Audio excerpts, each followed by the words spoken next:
Hello, and welcome back to Tarandaur, to Sagas of the Sunless Reach, the Riddle of Rule, Part 6 of our 7-part miniseries. This is the penultimate episode. It's very exciting. I dropped the spoon. Thank you for joining us today. My name is Zachary Frederickson, and I'm joined today by my friends, the heroes of rule. I need to move that spoon. Starting with my friend Bitmap.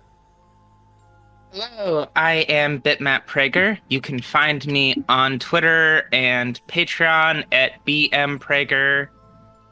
And my Kickstarter finished and is now pre-orderable on cowhousepress.com for the comic Mountain, which I'm very excited about, and I'm making with the great author Emily Reisbeck.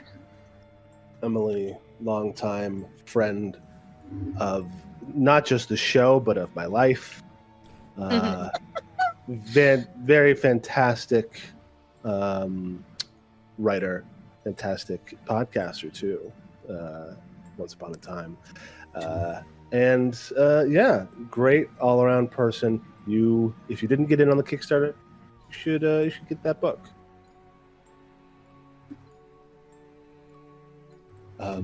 Cool. I'm also joined by Cory.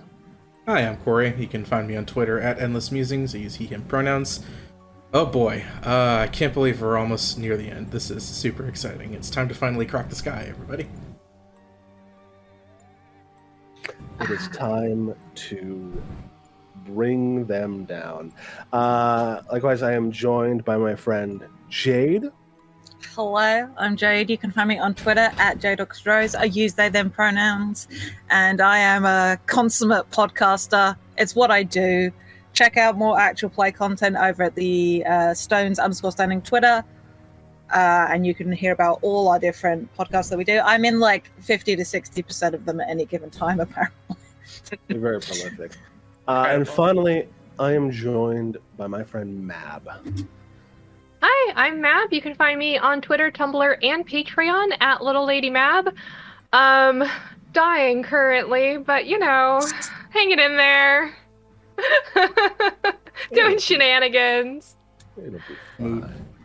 It'll be fine. One day I'll stop doing 10-hour days at work, but today's not that day. Buddy. Yeah, that's bad. That ain't good. That's a lot. It's Yeah. been 2 months. It's been 2 months of 10-hour days, so wah! Fuck capitalism. Wah, indeed. That is what we say to them. Yes, and you can find me on Twitter at OfficeGettingGod. You can find the music do it. I am bugbear.bandcamp.com. And we are here today to expose the villain Aldrich Errol for this parasite he is. But before we get into that, we should talk about what happened last time, because a bunch of stuff happened last time. You all thought So much Session stuff. 4 had a lot of lore? Nah, son. So much happened all the time. I'm almost a little sad. In our pre-stream setup stuff, Mab ran through her notes and they took like fully 15 minutes. Yeah. 1, 2, 3, 4, 5, 6, 7, 8, 9. 9 pages of handwritten. I thought it was just 7. I didn't go into Incredible. this to make a deeply lore-filled. I have to write down everything. That's just the way I play games, is I write down everything. Sure. Well, perhaps in a bit less time. Hint taken. In a slightly truncated sense. What happened last time to our heroes? The heroes? Yes. So last time we finally made our way out towards the Giant's ruins, led there by the Giant's tears that APRICUS had spotted a few sessions earlier. We left the lodge to the Rams to take it over and repurpose it for their operations. On the way, we crossed a river and actually reached the ruins themselves.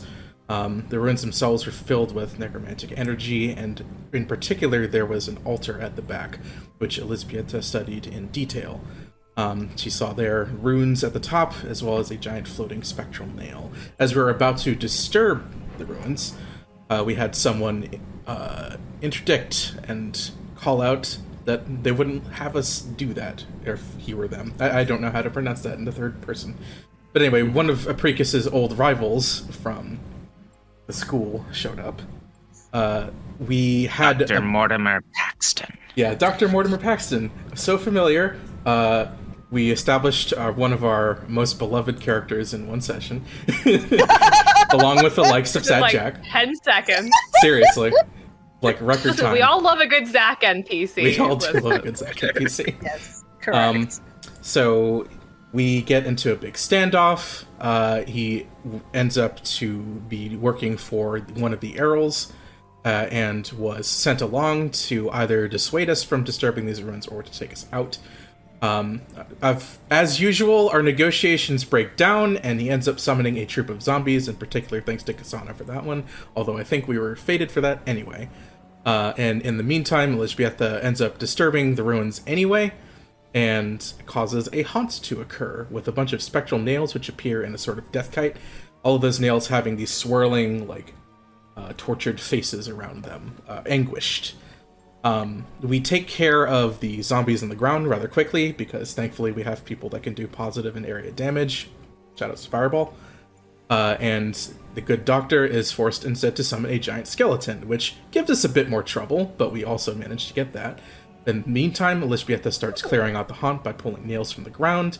The aura is expanding, it's slowly taking over the ruins, big panic, but we finally managed to get everything down to size, with ORIN wrangling Mort, and KSANA finally pulling the last nail free, with all the faith and goodness in humanity in her heart as she yanks it out of the ground.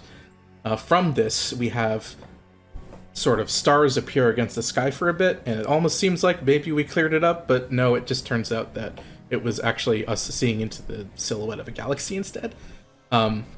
We have the points in the nail glowing soft and silver as a bunch of giants start to appear.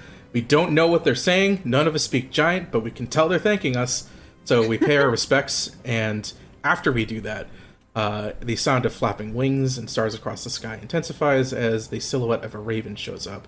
3 figures step out. We have the Lady Quester Apogee, and then Brother Wax and Brother Wayne, who essentially run us through what has happened to giants, that they are here in peace and to be not afraid, which is my favorite line, and essentially give us the rundown on what they've observed regarding the Earls and how they sort of took over from the Gilded One. There's obviously a fair amount of doubt going on. KSANA, in particular, you know, has some issues with this that's happening with gods occurring. With all It's the almost like it's an anathema for her. It turns out. But we all eventually decide that, okay, it's probably a good idea to do this thing. They can't directly act themselves because they haven't really been invited in. In fact, this, like, Tarandaur kind of shuts out the influence of gods on its own. People don't believe. But ORIN is sort of someone who serves as an agent, hence all the moon stuff. And besides that, we've just been given the quest to bring down the Earls, so big fun task. Bring down the vampires who feed on their people, I believe is the quote that we pulled out of there. Essentially, we've learned that they have established their own reign of fear, and those who wouldn't ask questions. And while all this is happening, we have Mort just riding along for the commentary and talking about his strict and digital routine. So, learning about both fitness and about how exactly to cause a revolution in Tarandaur. We have some very important thing. Very important things. Actually, there is a very important thing, which is largely ELŽBIETA's concern about the children that the Earls experimented on, particularly that they may not end up with a place in society, they may be cast out, or otherwise forced to be cured, or otherwise. That was a little redundant. So even with those concerns made, though, we do decide that we have to do this revolution, but we also are probably going to have to be aware of the after effects of it, as ELŽBIETA very rightly brought out. So Once we decide that we're actually in on this, that we're going to work all this stuff out, get the people to rise up, we get some neat god bracelets. KSANA has problems with that too, but we resolved that because ORIN gives KSANA the bracelet, so it's from a friend. We ask where to go next and are told that they're not part of our world and they're just observing. We ask how to unveil the secret, in particular in reference to Soren, and they tell us that a secret known is no longer a secret.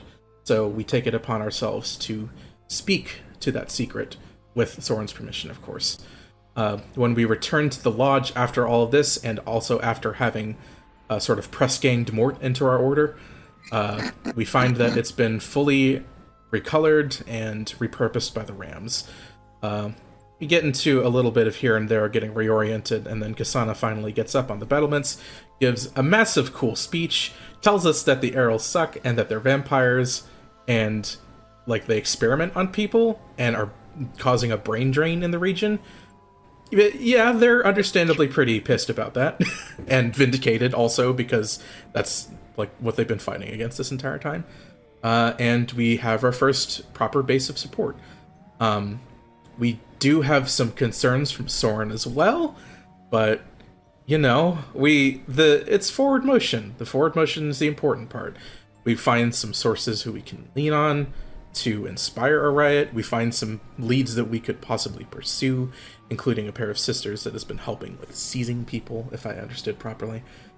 And we also come up with a plan, because we find out that one of the Errol's, Rich Errol, I believe, will be showing up in the crossroads. Aldrich Errol being the Maestro of Rule, the only actual member of the family that is currently in the parish. Yeah. He's the one who runs the parish. Since he'll be by, we decide that it's time to strike. So ELŻBIETA is going to get close, pretend to be someone to be recruited, some sort of scion or other smart person.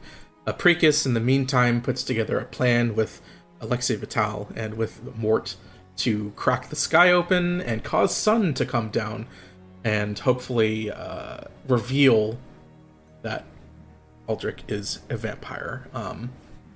And we have a little bit of conversation after that, mainly where KSANA and Mort get in a big debate me kind of thing. And ORIN and ELŽBIETA talk about ELŽBIETA being a Dhampir, because I don't think... This is the first time that got, like, openly addressed, isn't it? Like, ELŽBIETA being a Dhampir. Mm-hmm. Yes. I mean, obviously... throw out angrily mid-conversation. It was good. Yeah. And then no one addressed it, and I was just like, oh, am I off scot-free? And then ORIN's like, no. So you're a Dhampir, right? Yeah. You just said that thing that you did? Mm-hmm. Also, in terms of things being revealed about the characters, the spirit that makes up the spirit instinct part of ORIN was revealed to be KSANA's daughter, Irina, who goes by Erin these days. And there was a bit of a breakdown there, understandably so. It turned out KSANA's not just your main mom. She's specifically ORIN's ghost's main mom. In the space between life and death, when we spoke to Lady Apogee and Brother Wax and Wayne, it turns out there was another person here with us the whole time that we saw only one other time. No. So that was fun. Yeah, all right. And now here we are standing in the middle of the lodge, prepared to take action. And please enjoy the presence of Lady Moon. Yes. I don't know. I actually don't think that shows on the stream. No, but you guys see it, and that makes me happy. Fine, don't worry. I'll bring it over if need be. Oh yeah. This whole time this whole show I've been very zoomed in, so like I have to like pull back to make sure that I'm not just an eye. Just a full. It is very much Circle of Zach. An entity, yeah. An entity. So we are here. We return to the Vanatory Lodge, which will probably get a new name at some point. The Rampart is my vote. I'm mad about it, but it's also very good. We return to the Rampart, where somebody has drawn a pentagram. I wonder who it could be. Not me with the pink You definitely couldn't tell based on our roll 20 colors. Nope, I do- because I those are just different changed colors. mine. I do No. appreciate the angry face next to no gods. Yeah. So this is where we are.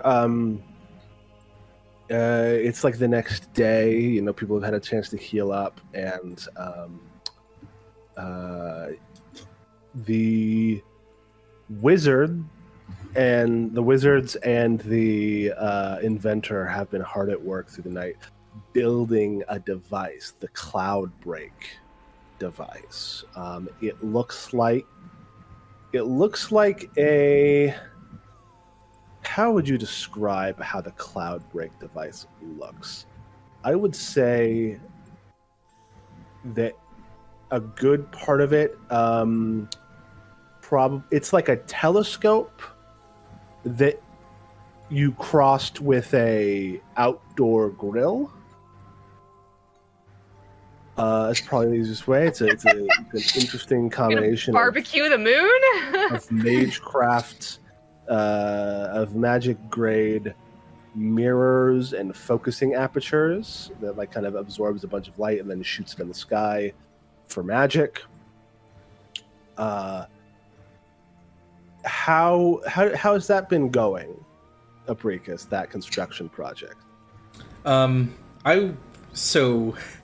The professor, I assume, works in a sort of eccentric order of things. Does it all happen start to back, or does it sort of happen like in bits and pieces? Like we start with the middle of the plan, end up constructing everything around it. Like what it is you start with the smallest piece and then you scale up. And then eventually, and then you start putting as you like have things that snap together, you put them together as you're manufacturing and fabricating each new component.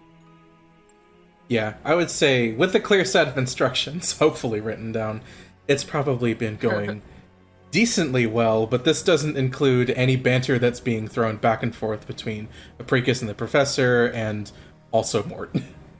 Yes. Isn't this so fun, Apricus? It's like when we were at school, when we had those group projects, and I did all the work. Oh, excuse you. I did the work preparing the speech. You did the work preparing the experiment. It was a fair split. Oh, of course, yes. One of us was touching the gross, icky bodies, and the other one was writing about it. That's a fair split. Of course, it inspired a lifelong love of the human anatomy, so I can't say it was all bad. Oh, weirdo. You boys, you just keep talking, don't you? I don't think we stopped ever since I've encountered him over in the ruins now. All right, sure. Ratcheting some stuff up, and yeah, over the course of this, Soren does venture. I have to get rid of all this text. I try to keep it, but there's just so much of it. Fair. The text is gone, the sentiment remains. Yes. It's on Twitter. Soren comes along and says, all right, so your doodad is coming along well, yeah? Your dad. It's happening, if not tainted by fraught observations and other sorts of things. Elevated by... Right, sure. Well, I managed to track down a druid who might be able to help with the sorts of nature magic side of things. This is Tala. They live in the woods. They've helped us before. They're not, and Tala's like, I'm not exactly. This is not really my thing. This being among people, this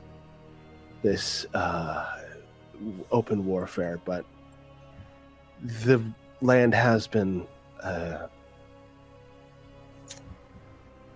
degraded, And Soren says that you have a way to stop that, so I'm here to help.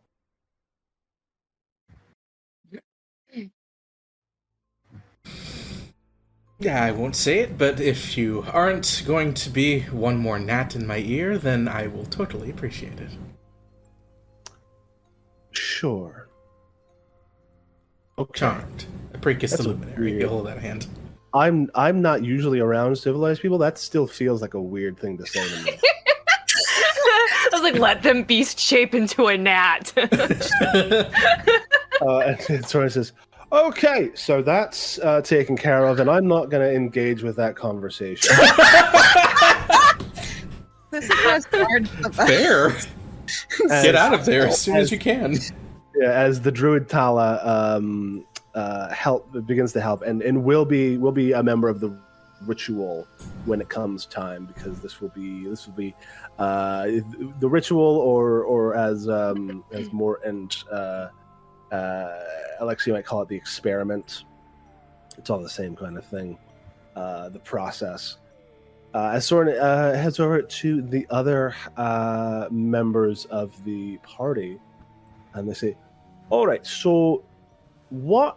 So they're building a thing that'll shoot the sky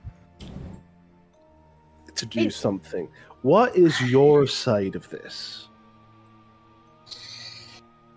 Well, I will be doing what I'm best at, which is spreading dissent amongst the populace. Rabble-rising. All right, certainly. So you'll just stand outside of the rock of Stout and just shout at Aldrich Al till he comes outside. Would you like us to make you flyers to hand out? That No. would be helpful, yes. Oh, not me. Just kidding. Before the events happen, I would be spreading dissent. On the actual day, I would be forming a mob. Oh. Right, all right, sure. Fair enough. It's fairly simple once you've actually spread unease and unrest and doubt. Once a mob starts, it grows. Okay. Sure. Yeah, I mean, yeah. I mean, that's what we've been a mob and we've been growing. But I imagine this is more of an active thing. What about the rest of us? ORIN, ELŽBIETA. Orin Right? sort of looks to her. Well, I threw out the idea previously that I could work on trying to get an interview with him. If only just if we could have someone up close and personal, and any kind of blow dealt would be an improvement, I think. But also, hand-to-hand combat is not my strong suit. So if it does come down to a fight after the fact, that's where my idea ends. I certainly think that somewhere along the way there will be a fight. If only Probably. because of the sort of violence that the ruling class has proven itself more than willing to use against dissent. Well, that's where I come in. I'm basically there to try shut down any interference and protect the ELŽBIETA. All right, sure, that works. Alexi's staying back, and Sajak's staying back to keep an eye on the ramparts, but I'll be there as well. Tala and the good Dr. Paxton. We need both of them to perform the to make the thing go, the whiz bang, The moon grill? whatever it's called. I think they're calling it Cloud Break. Cloud grill. Yes. Sure. That would fit with the unshrouded sun, I suppose. Aye. So we'll be there as backup in case things get truly heated.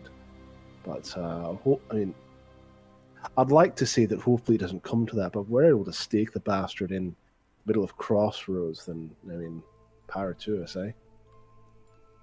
That is the dream, isn't it? To be able to do that. Have you got the wood? No, All right, I'll have I tend to Sajak- avoid that.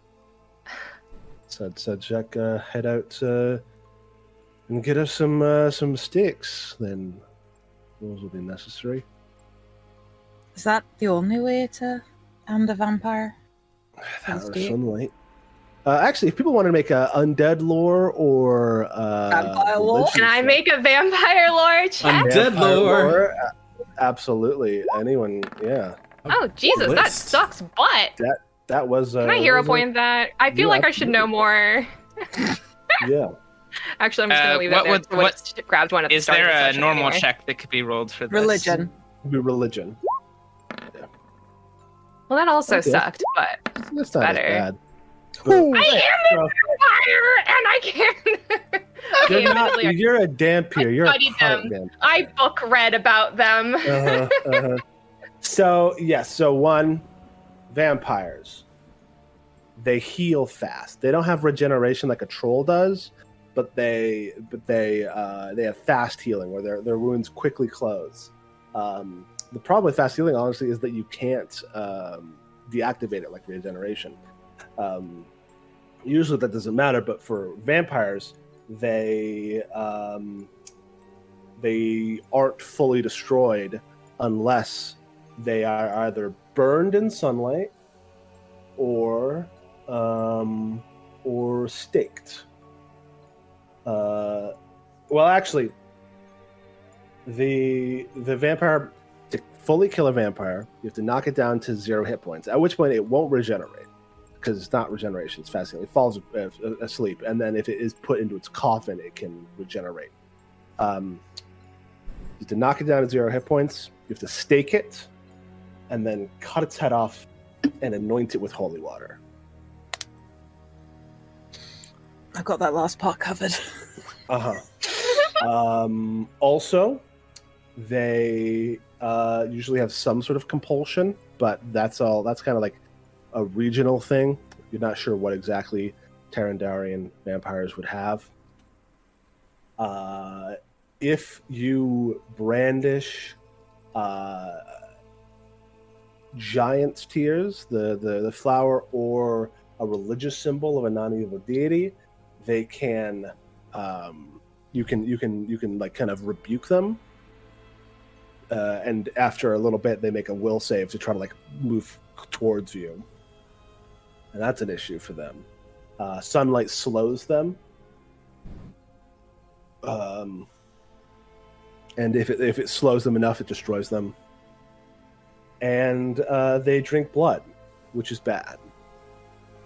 Because if they drink enough of your blood, they drink your blood, they heal, you become drained, and if they drain you enough, they can just kill you. Mechanically speaking, drained reduces strength, right? No, reduces con. Okay, How do so they deal with good damage? I mean, they're usually evil, but they don't have a particular weakness to it. How about positive damage? They take it because they have negative healing, but again, not a weakness so much as Gotcha. just an avenue that can damage them. Likewise, as undead, they are immune to death effects, disease, paralyze, poison, and sleep. And the only thing that bypasses their resistance, vampire, like base vampires, can be bypassed with normal silver. True vampires, powerful vampires, can only be bypassed by enchanted silver, which wouldn't be an issue for you. For KSANA, at least. Oh, Everyone else. because I have enchanted silver. Yeah. Yeah, I guess I have a magical weapon that is made of silver. Mm-hmm. It's true. It's true. The flag is being set right in front of her eyes. Mm-hmm. I'll probably just stick to shooting them with Syrian light and stabbing them. That'll probably help. Yeah. But yeah, and that'll knock them down. You can get them down to 0 hit points. You can destroy most of their bodies, but they won't be fully dead unless you stake them, decapitate them, and use holy water.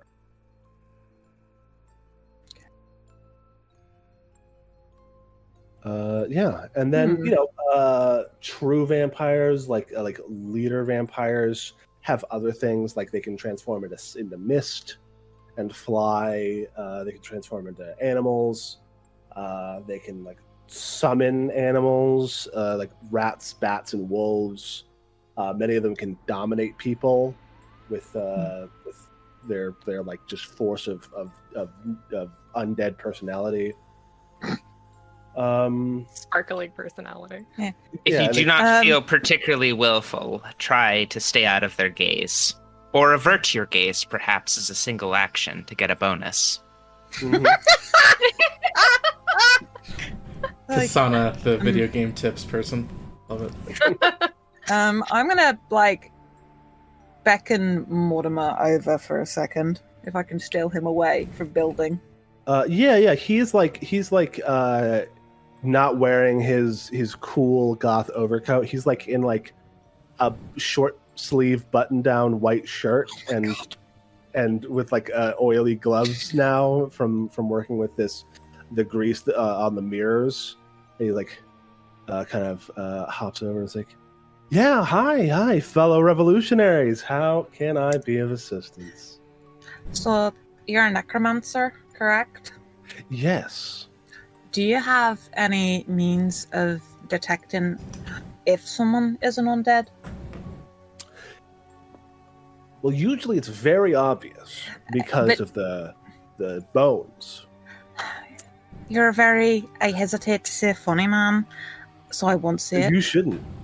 Okay, but more like of the vampiric nature, when it's not immediately obvious from like missing limbs or perhaps the undead pallor.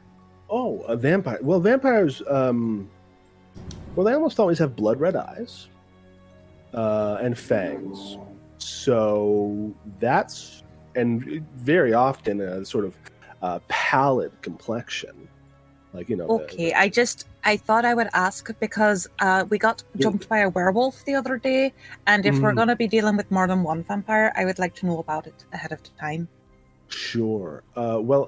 So I don't have like a magic, like a spell of detect undead. I don't know that that's a thing, but I mean, I'll be on the lookout for undead because I know all sorts of stuff about the undead. I can touch. I could just go around. I could just go around touching people attempting to disrupt their life force. And if they're undead, it will hurt them. A lot of people look at me askance, but that's a crazy thing for someone to do. Hey, but let me just... Hey, touch! I'm just gonna like physically just turn Mortimer around, just like, okay, thank you, Mort, for your expertise. What I want to say is that anyone other than a true, like a vampire lord, like someone who's with a lot of practice hiding it, vampirism is very difficult to actually play off. Usually, you would have to have some sort of facial cover or eye blocker.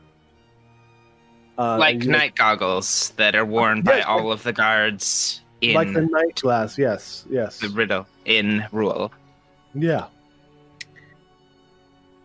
Thank you. That would be it. Mm-hmm. Horrendous thought. Good, so all of the authorities. Maybe! I hate how much I love him! I mean, probably not everybody, but some people might be. Just keep an eye out, and if they want to suck your blood, you'll find out. Yeah. Hey, APRICUS laughed. Also, I wouldn't go around. The only one that I wouldn't go around attempting to disrupt random civilians. That would be absurd. That was a joke. Okay. The rebooking thing you mentioned, whoever happened to say it after that lore dump but said it in character, is that something you have to do like actively, or does it like make? Yes, yeah. It's an interact action to brandish a holy symbol, or a garland of garlic usually, but giant's tears are also will fill those same use. No, I was just thinking because ORIN like liberally has the iconography of who they now know is Lady Moon. Mm-hmm. You just go. Yeah, you spend an action pointing at your head. Just Show being off like, those sick tats. Yeah, Check flex. Holy shit. no, also, flexing. I suppose Making actually your the pet question dance. the question actually is Lady Moon a good deity or is she neutral? She is generally neutral, but for the purposes of this, she would count as not. Cool. Oh, and I actually, assume no, philosophies do not count as deities for this. Do you have a holy symbol of I don't believe in God? I mean, yeah, she straight up wears it. Her, Yeah, I guess that is the like the question is that is actually part of the thing is that philosophies don't count. I figured they didn't. Yeah. I just love the image of ORIN just flexes on him and scares him off. And if only for KSANA would just show off the shirt. I don't believe in God, but also not you. Yeah. I don't believe in God, but my kid does with an arrow pointing at a robot. We're getting off topic. I'm so sorry. Yeah. So those are the kind of important Cliff's notes about how to deal with vampires. If you brandish your child, does that count as Just hold up a baby. hold up a baby? No, probably not. Oh, lunch. It's like it's so convenient. You just hold it in one hand. Oh, right. Yeah. So that is that. If there is no more stuff, How long do we have until Errol's due to visit the village? today is like Tuesday, and it's on Friday. Have we got enough time to go to where the giant's tears grow and collect some? You would Did be APRICUS close. bring any back? Yeah, did APRICUS bring any back? Yeah, he would have had some along with him, just gathering it. Probably enough for the party, at least. Because he thought that thinking maybe maybe everyone all- else would maybe pay their respects. You probably have enough for a garland, for a single garland. That's also I was going to say, yeah, maybe for then KSANA. Or I'd probably could give we it carefully... to ELŞBIETA, to be honest. If you Yeah. wish, but I could not both hold one and my No. weapon. You could put it on your weapon. You could, Yeah, like wrap it around the Be staff sick of of it. shit. yeah. Do these represent a deity of some form, such as the moon? No, the impression was that it's something about that plant in the same way that garlic. Yeah, because Well- the giants themselves were, at least the ones of Tarandaur, they were very like tight with Lady Moon, and they were also just in general undead slayers. KSANA will take them if people would like, though ELŞBIETA does also make a lot of sense to me if she's going to try and get close. That could be really Give me a interesting. rash. We could braid them into your hair, like entangled, where they kid the little girls. I wouldn't pull be the able to flowers. brandish that unless I like flip my hair. Yeah, no, you do aggressive. Your brandish Dramatic. action is hat reveal. Yes, perfect. The best interact action. Just do the Lucy Lou hair flip from Charlie's Angel. Nice. As long as they wouldn't give me a rash, that's an option. Well, I guess we'll find out how you brandish it when it comes to pass. Yeah. No, I still did want to talk to Soren All right. before we head out. Sure. So at any point up until then. Sure. So if now's Yeah. good. Yeah, Yeah, yeah. now's Well, great. then like after the conversation, she'll be like, "Can I speak to you?" Just aside. It's like, Certainly. What's up? So I'm not gonna insult you by making you guess at what I might be, but I a lot of this really boils down to getting the children out of that house and what to do with them after. Uh-huh. And They're like young adults, for the record. They're not like. well, children. they're younger than me. They're children. Fair enough. Just, I mean, there are children out there also, because it's not like I grew up in the household of the Errol's. And Wait, he what? took my mother. What? What? What's that? Wait, what? Did you not? I thought, okay. Well, so I mean, I knew that you had some stuff going on that you didn't want to talk about, but I didn't. Well, you've also got a connection. I thought you might have known. I thought you put it together. I no. put some things together. I know that you're not fully human like I am. No, I'm a Dampier. Okay, that's So- like a part vampire. Yes. Okay, and the vampire part is an arrow. Yes. Oh fuck, Yes. well, that's pretty gnarly. Yeah. So there are most likely more like me out there who had something happen to one parent or another and then were let out into the world. Because I didn't grow up in an Errol household. I grew up with my mother, just in a city.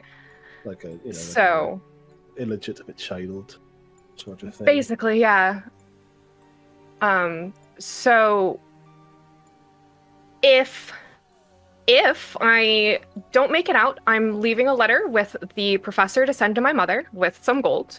But if there is anything that can be done to get those children, those young adults, just anyone, just establish something for them, because I still don't trust most people, even if they have good intentions. But I would think that you would have a decent infrastructure to be able to assist with that plan of action. Oh, like, okay, well, I run a rebel mob in the woods. I know that, I but don't know. don't you have you? I mean,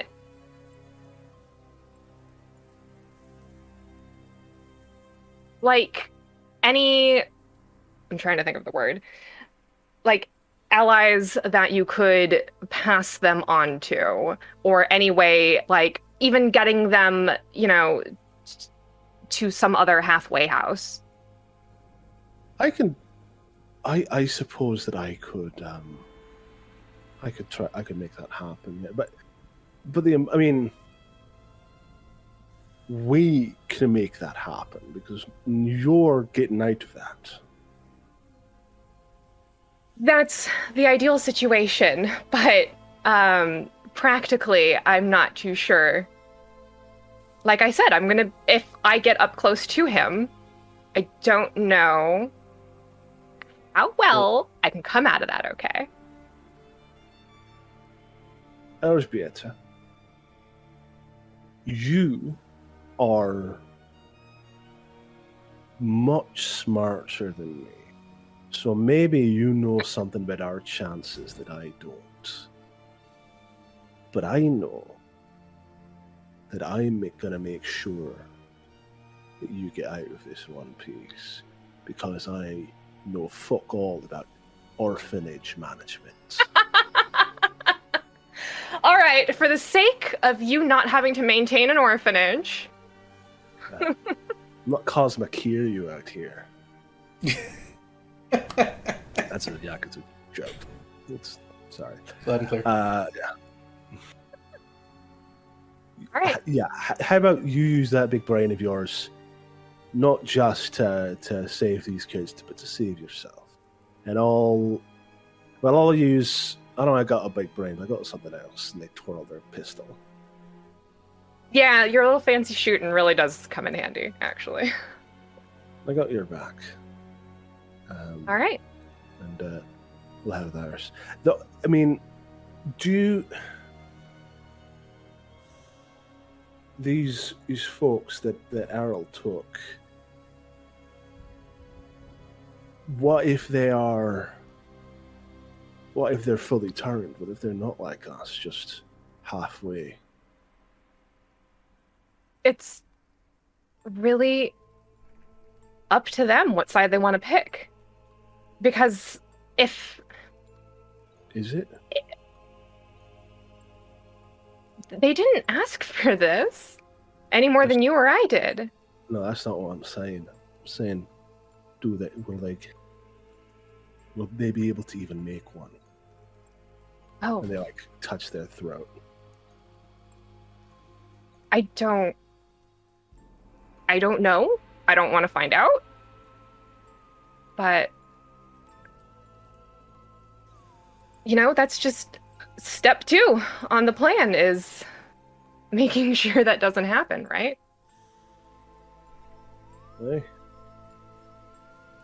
Step 1, get rid of the bad guy. Step 2, save everybody. Step 3, celebrate. Well, when you put it like that, what could go wrong?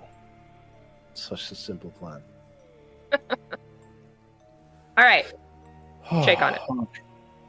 Yeah. So, across the courtyard, KSANA leans over to ORIN, and in Gornyazik says, "It is a lovely thing when love blooms on the battlefield." But can it Lucky really? she can't hear you, or she'd shoot you. As Soren and Elżbieta shake hands. I know it's just the conversation in the in-game chatter. Mhm. I did, And with that, we turn things. We zoom out a little bit as the days pass, and your job progresses. Your work, your preparation, it all keeps going. And Are we making flyers? 100%? Yeah, I guess. Are you making flyers? Oh yeah, and I'm Okay. going into town, and I'm just kind of spreading doubt in the populace. I don't want them to I don't want it to be like a thing that is just loud and I'm just shouting on the corners yet. I want to just get people talking and thinking, wait, is Aldrich Errol a vampire? When's the last time I'll you help saw you. them? I'll help you with Totally. that. Because I can do that, but I'll assist you in making. Do you have So Rumor?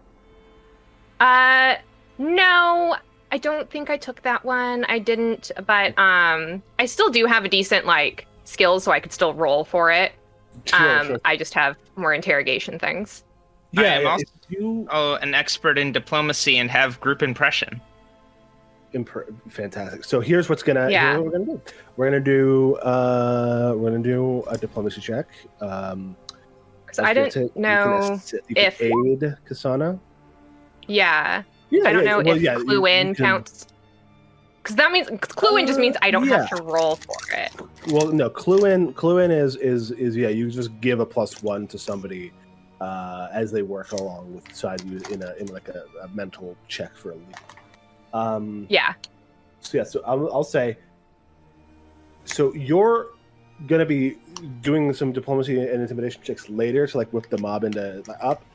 So this is going to assist your doing that later by seeding the bones now.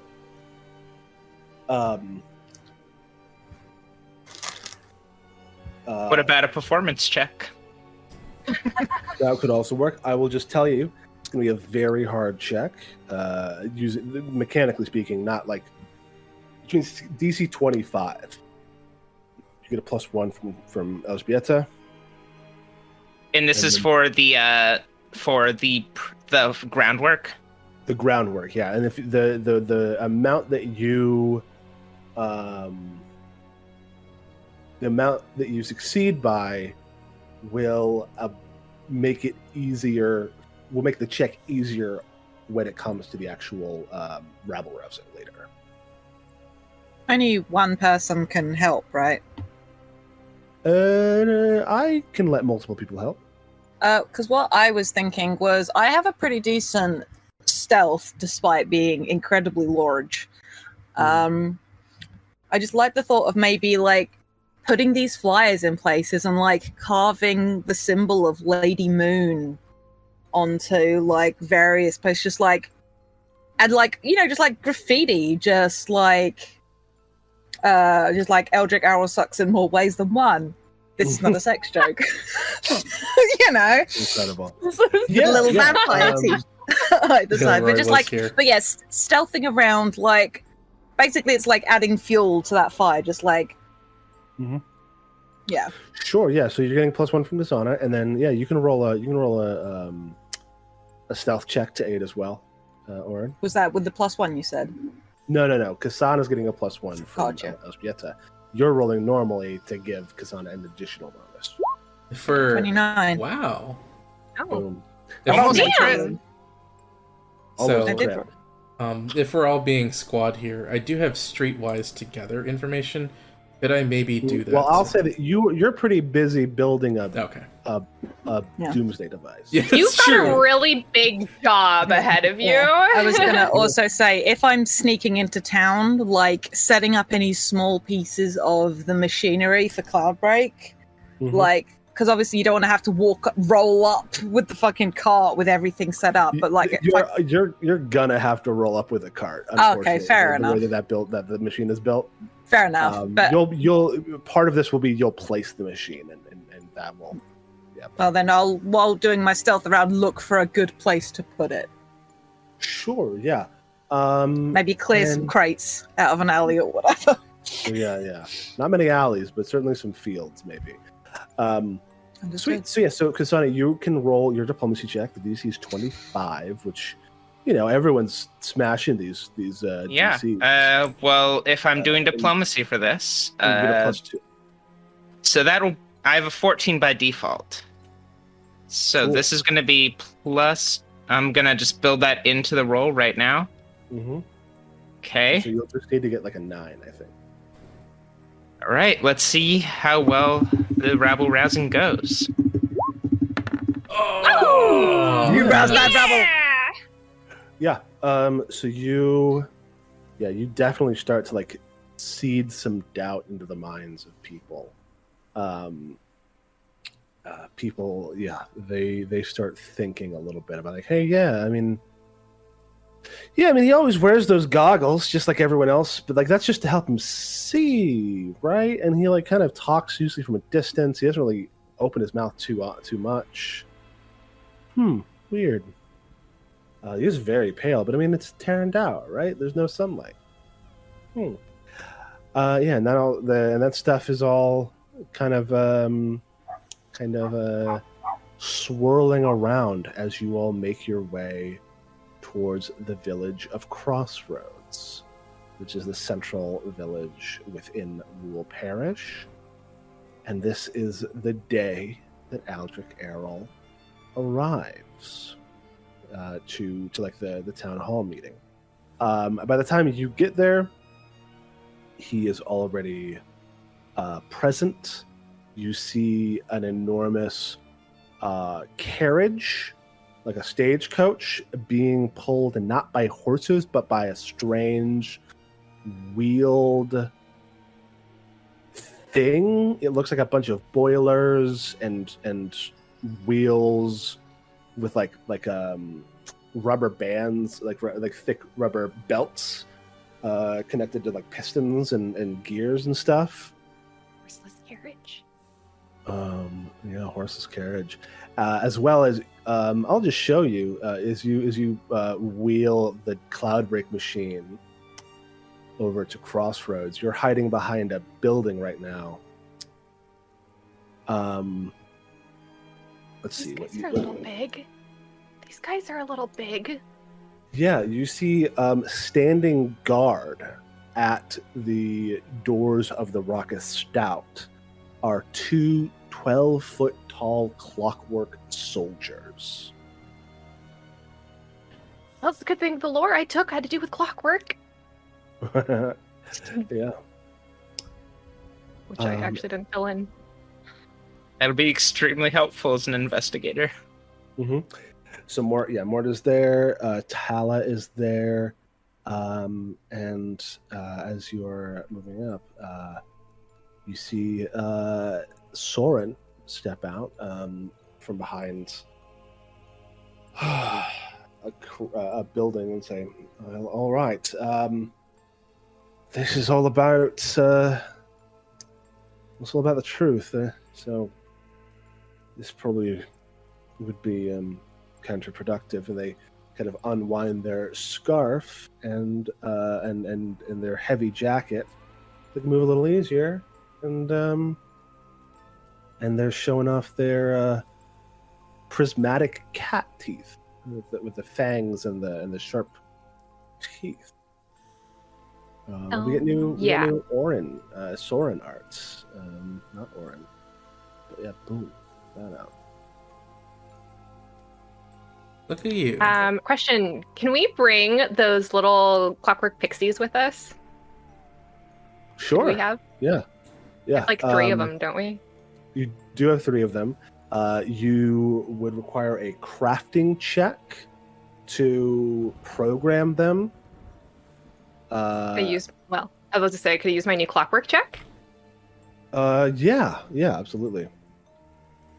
Excellent, because I'm way better at that than I am at crafting.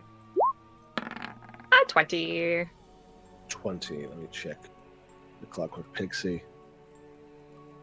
20. Yeah, that's enough. That's enough to program them for a. So basically, the way it works, you could like throw one out, and then it would act as a minion. Mm-hmm. Where you would spend 1 action, and it would act with 2 actions. Okay. So that you can do whatever you want, and so I'll make the character sheet for the clockwork pixies available, so that you can control them as well when it comes time. Nice thinking. Yeah, I mean, so we were rescuing Alexia. I was like, what if I took a clockwork lore to be able to, and learning from the professor, who is an inventor, and then we can use these fun little pixie guys. Absolutely. And also dismantle, Argus Venatori's dogs, and take them apart and just be like, what is this? And now we've got creepy 12-foot tall clockwork men. You do have creepy 12-foot tall clockwork men. They're wearing heavy armor. They've got these big, long swords that are the size of a great sword for you. They've got these big shields that look like it looks like those of us who have seen the Big O. I love the Big O. You would see that their elbows on their shield arms has that same sort of piston. Oh my god. That might be used for some sort of extra punch power. Yeah, perhaps. Rocket punch. Yeah. Everyone, Big O's really good. You should go watch it. You're a louse. Mm-hmm. You're a louse, Roger Smith. And so that is where we are. You're right here, up in the top left. The Raucous Stout is right there. You hear conversation inside. The windows, of course, are long boarded up, because why would you need windows to let in light when there is no light? The only entrance that you can see is that big set of doors. There's also Aldrich Errol's steam carriage. Oh, look at that fucking thing. Who wants to sabotage that? I think that's you, buddy. Oh. You're the one with the crafting. Am I the Well. saboteur? Perhaps. I mean, I'm on bodyguard duty. I am riling up the crowd. That will be the signal to start, because you can't get a crowd going on a dime. Yes, and it takes about an hour. Anna's in the background going hype. Yeah, tells us, and it takes the ritual to power the cloud break takes about an hour to complete. So perhaps we should start in on that while you have time to get to work. Right. Yeah. Well, I'm off. she leaves. Well, if we aren't, She puts on like a cloak, so that she isn't just like obviously wearing like the like big symbol of an insurrection and armor. So she puts on like a cloak. Her head is still uncloaked, but like her armor and all. You're that wearing a is- poncho. Yeah, she's wearing a poncho. She's a Jedi now. Is it possible to be unhappy in a poncho? Wonderful. Cool. So we heading in, ELŽBIETA? May I make a disguise check real quick? Oh, that's way more jaunty than I realized it was going to be. That's fine. That's the music. That's the music coming out of the tavern. Yeah, you can make a disguise check. Absolutely. Can't wait to fail this. Wow, bad. Check. Oh God. So she's wearing a poncho, but like all of her weapons are freely accessible on the Oh my outside of the God. poncho. You could Yeah, you spend a have hero gleaming- point. She's got a +4. Yeah, fair. Really, how good is it gonna be? Sana doesn't lie to anyone. Mm. This is like the closest she's ever come, Yeah. which is putting a poncho on. That's true. You do have a specific thing about not lying to anybody, and it has gotten us into trouble several times. And so looks at you and says, "Okay, I'm going to hide behind this wall just in case I need to pop someone's head off." Orin will, when accompanying ELŽBIETA, be like hood mostly up and have the side sort of how they carry it when they're being inconspicuous, which is like blade is down and wrapped. So it just looks more like a walking staff. Cool. So. I guess So- well, go ahead. So wait, Kasana, where are you going? Oh, I am basically, there's people around, like Alder Yeah, girls the- in town. Yeah, they're all in the tavern listening to him speak. I go into the tavern. Okay, because that's the thing is because this is like it's like a town hall. It's like a town hall meeting. Yes, she's gonna come in and sit in the Those back. massive things.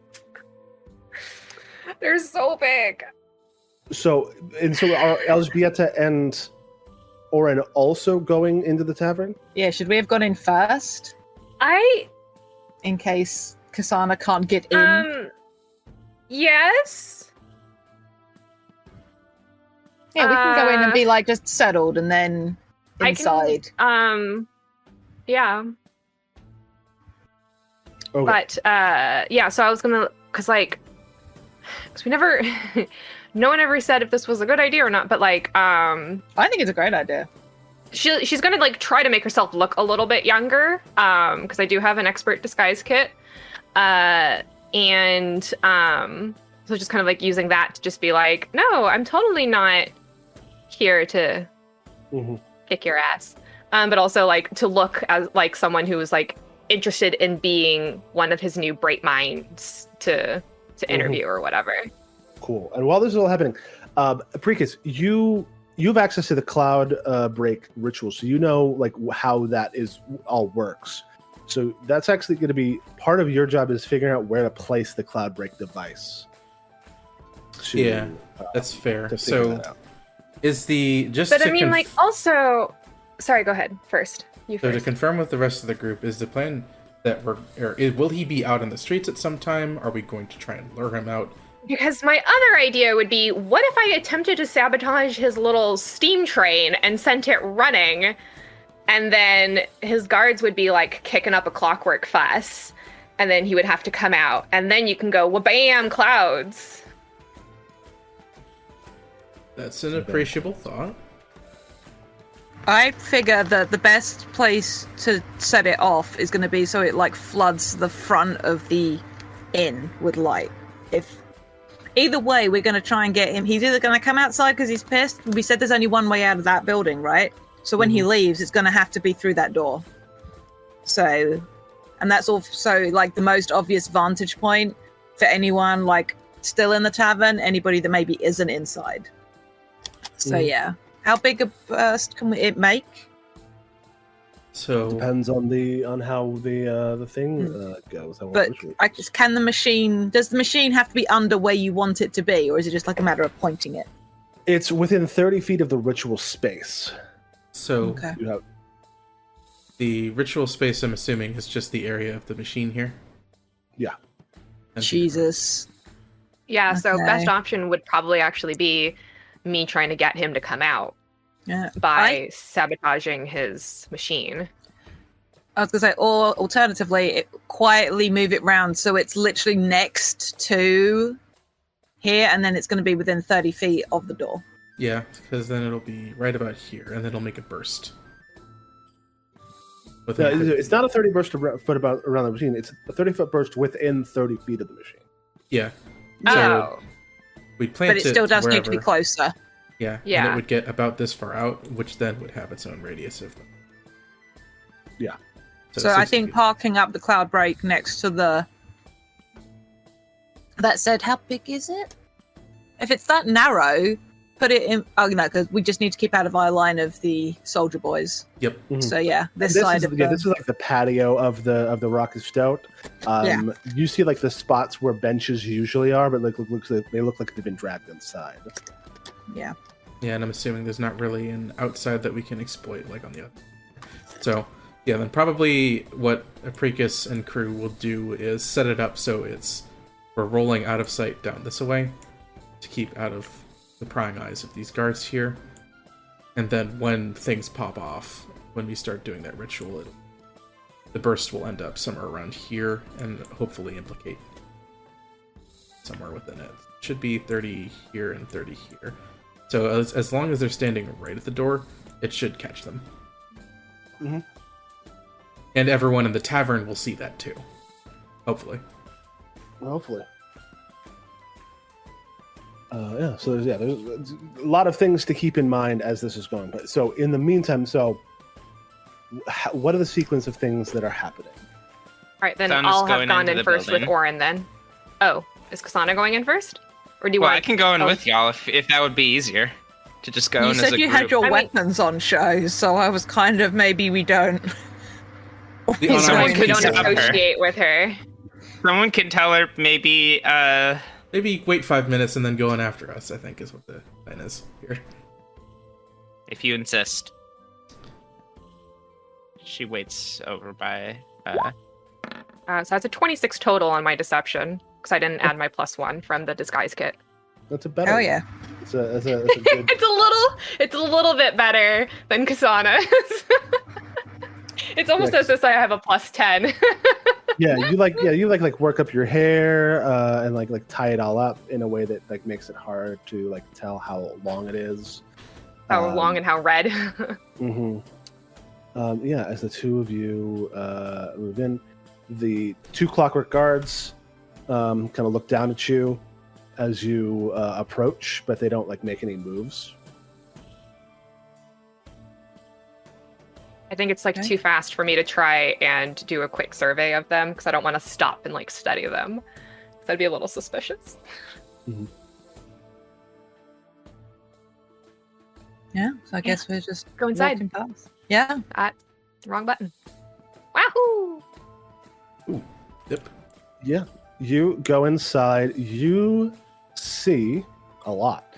One, Isn't you it? see like all of the tables and stuff, and most of the chairs have been pushed to the sides of the Oh my big God, he also has red common hair. area. Oh my God, look Yes, at you that see a douchebag. tall man with deep red hair going white at the temples, with a smart goatee and finely tailored clothing, standing on a platform and kind of just speaking and saying like, "Yes, of course, these are all great concerns, and I know you're all very concerned about the recent uptick in RAM terrorism. I've heard quite like just kind of talking, taking questions, as the benches that normally sit outside for people to sit when it's slightly nice out have been pulled in to use as like pews or audience areas. You see Mose and Pilar still sitting at the bar, just keeping an eye at things. You also see standing next to the raised platform is someone that some of you might recognize. As though he is looking very different now. It's one of those juggernauts, but he seems to be wearing a more specific and like tailored set of armor. And not only that, Sana, it's your arch nemesis. Is that a robot head? It's not a robot head, but he does have a robot arm. Okay. Thank you. He's wearing a breastplate. He's got a like brass arm that looks like it's like steampunk supercharged. motherfucker. Oh no! Yeah. Don't say supercharged. Yeah, it looks like he could carry his greatsword with one hand now. Damn. He's also got tucked into his belt a sawed-off blunderbuss with two barrels. So extra. But I love it. And something different, strange about him. You see some of his veins are glowing a faint blue, as well as his eyes through the slits of his helmet. It seems like he's been modified in some way since being so terribly injured at the hands of KSANA the Spear.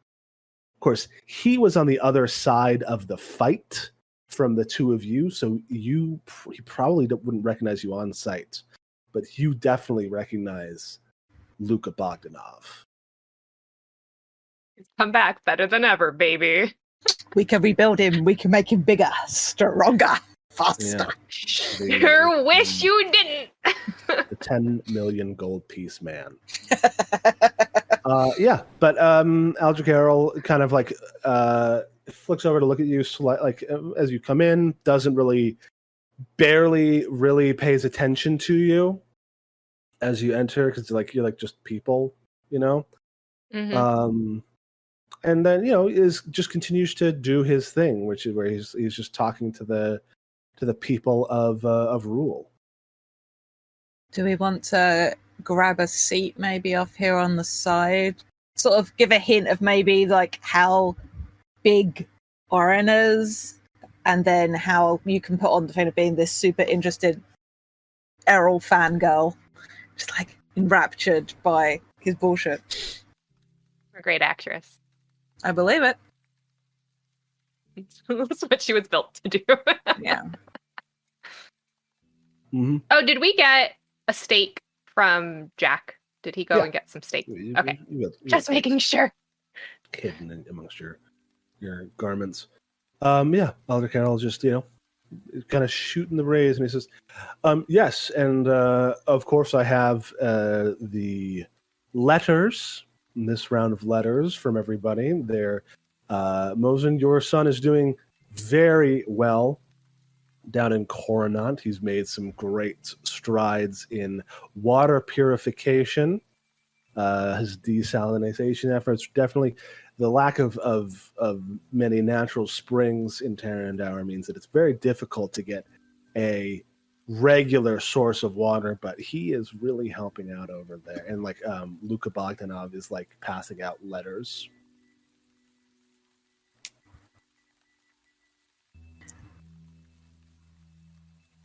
Does one get handed to the people next to where we are? Yeah. He's like coming around. There's your sister, I think, and gives it to the woman sitting there. I'll lean in, just like, how's your sister done? And the woman kind of like breaks the seal of the thing and raises says, says she's doing well. She's doing crop rotation in the Western Reach. That sounds like her. The sort of thing she'd be interested in doing. I mean, it's just a thing that people need. She was always very smart and giving. My friend's looking at maybe signing up, as it were. And, Yeah, I mean, it's great, and the money that is sent back the is certainly not something that doesn't hurt things. Do you miss her? Of course, How long's she But- been gone? 2 years.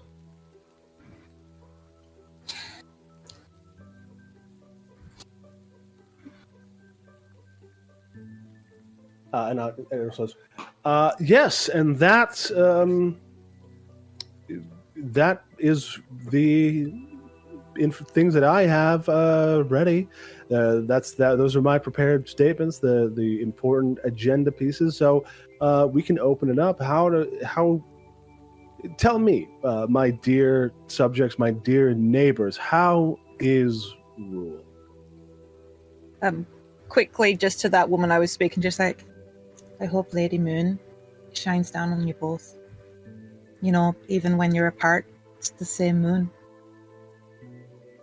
And she kind of like looks confused, but like nods to not be rude. Mm-hmm. She doesn't know who that is or what that Yeah. means. God. Who's the drunkest in the crowd to ask that question? He's a cop, he's got to tell us. You're laughing at things that the audience doesn't know. Yeah, no, Sorry. this is. Shh. This We've got some hecklers in the Discord. So Discord, that's just us. Mhm. listen, y'all have to rabble rouse for me is what I'm saying in the Discord, because the moment I walk in, that guy is Things are gonna gonna go recognize hot. me. Yeah. Like, Things are gonna pop off in a real big way. unless he rolls a critical failure, and a critical failure doesn't succeed against a 7. Mm-hmm. Our heist plans, we already see them failing in slow motion.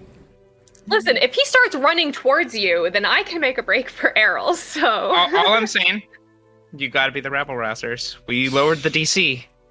This is your chance. It's your move.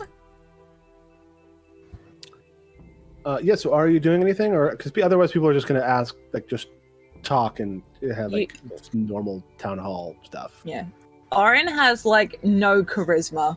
So, like, I mean, literally, they have -1 modifier to charisma. So you're going to have to... Jacuz. Yeah. No, And you know well, Kasana's walking in within 5 minutes, so you got Yeah. a timer. Yeah.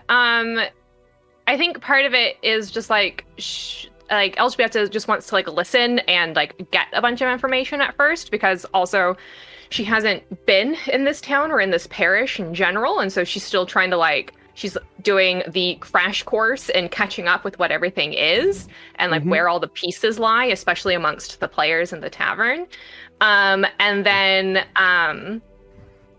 And then she'll probably like when it's getting closer to like KSANA's bargain time,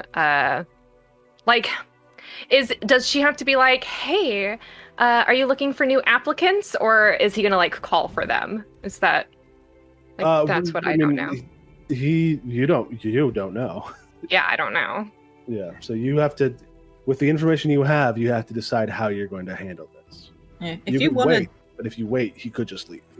If you want Yeah. to approach him, I will start like surreptitiously like dropping leaflets as I walk around, like maybe to go get a drink, and just sort of like, and we made them, Mhm. you know.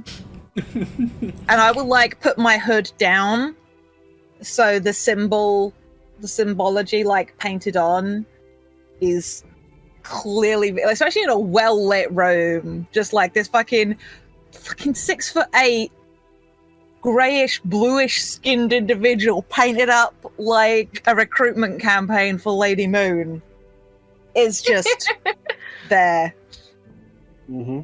and just sort of like walks through, like bumping into pews, you know, that way that like larger people can, like most of the time every like really tall and broad people are very careful how they move around because they know how big they are, and Orin's always been like that, but this is very much clipping into things, bumping in, like very apologetic the whole time, sorry to interrupt, and just like dropping the odd little leaflet and stuff. Sure. And Orin, as you're doing that, make a stealth check to do it surreptitiously. Thank you. I will reroll that, please. Sure. Thank you muchly. Let's try that again. Hell yeah, quantum! Yeah, that sure. Yeah. So Orin is making a discreet scene. Yeah. Elżbieta, if you want to take advantage of that. Yes. So, in which case then, Because otherwise people are talking about like farm fields and like oh, could we trouble you, dear sir, to get another cold lamp so that we can set up a new pasture. yeah, okay, hold on. Let me like gather my thoughts. Because I have to like avoid Luca. And so I have to like be loud, but not loud enough for Luca to come target me. So yeah, I think she'll kind of like move then into the center of the room, and then she'll ask, Lord Errol, I was hoping that I would be able to petition you for a chance to study amongst your Legion of Bright Minds. Oh, well, welcome, young lady. I don't think I've seen you around here before. Are you from outside of the parish?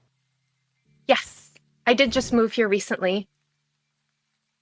Well, certainly. We're always on the look for new people to join the Legion, I suppose. As you said, out of the ordinary. Not usually this time of year, but certainly we could have some sort of interview. What is your name, child? Does anybody know this young lady? My name is Wutzia. And Wutzia, fantastic. And yeah, people are like, we don't know her. He says, well, you certainly doesn't seem like you've made much of a splash in Rule, but that's fine. We all have our ways to shine. I haven't yet, but I would hope to be able to serve these people as you do. Of course. Well, sure. Come closer. Let's have a.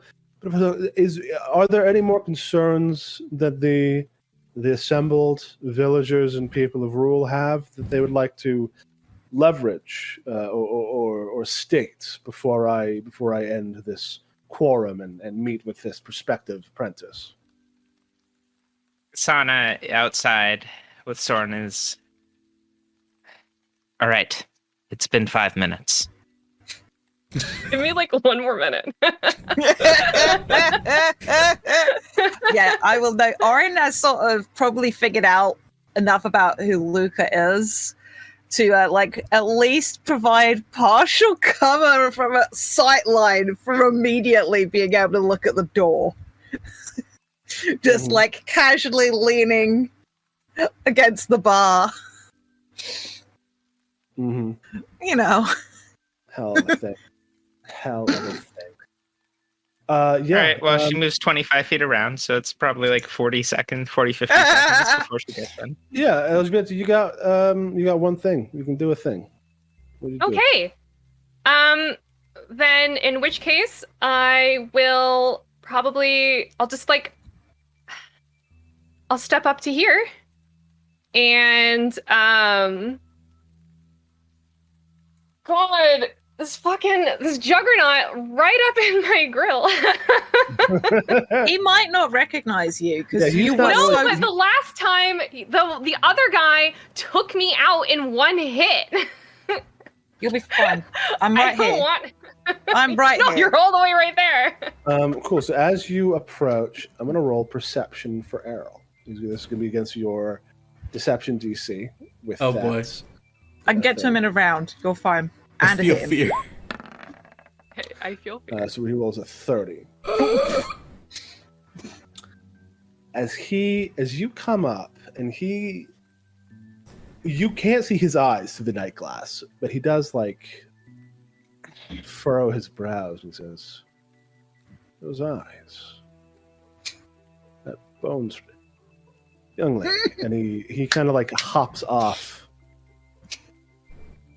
And you have him in arm's reach as he looks at you and he says, "Oh, you've got to be fucking kidding me." Can I KSANA. act? Ah, Yeah, fuck, you can act. Well, you can act quickly. it would mostly be her like pulling off her hat and going red hair, Fantastic. and then getting ready to stab him. Fantastic. KSANA. KSANA is walking up. She's using her Geist arm as a walking stick, and she's panting. And she sees the two large clockworks as she gets closer, and she says, "I'm not too late, am I? My friends have already gone in." They just kind of regard you and open the way. Well, not very talkative. I'll just show myself in then. She walks in, doing this. It's not terribly convincing. She enters the room. Fantastic. You enter the room. You enter the room. KSANA, you immediately clock that Aldrich Errol has realized something. And then cool. And then ORIN, you see ORIN is turns to look at you, and then behind them you see the gleaming eyes of Luka Bogdanov. And he goes, "You!" And Aldrich says, "Who? Her? What?"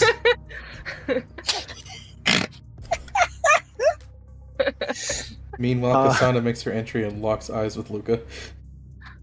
Yes. She locks eyes and says, "Do I know you?" At least she tries to feign ignorance. and he points at himself with his robot arm and says, "I'm the man whose arm you maimed. I'm the man whose prisoner transport you attacked. I am yes. Luka Bogdanov, and I will Luka cleave your Bogdanov. head from your shoulders." He's like, maiming an arm doesn't really narrow it down. Apologies. Prisoner You didn't have your helmet on when you told me your name. And she and throws off her cloak. Yeah, he pulls not his as helmet dramatic off. a reveal.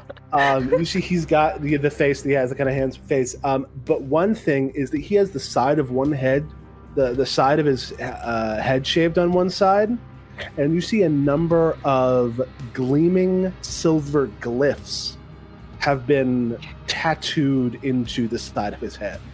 Okay, that's a look, to be fair. But like tattooed, but with silver.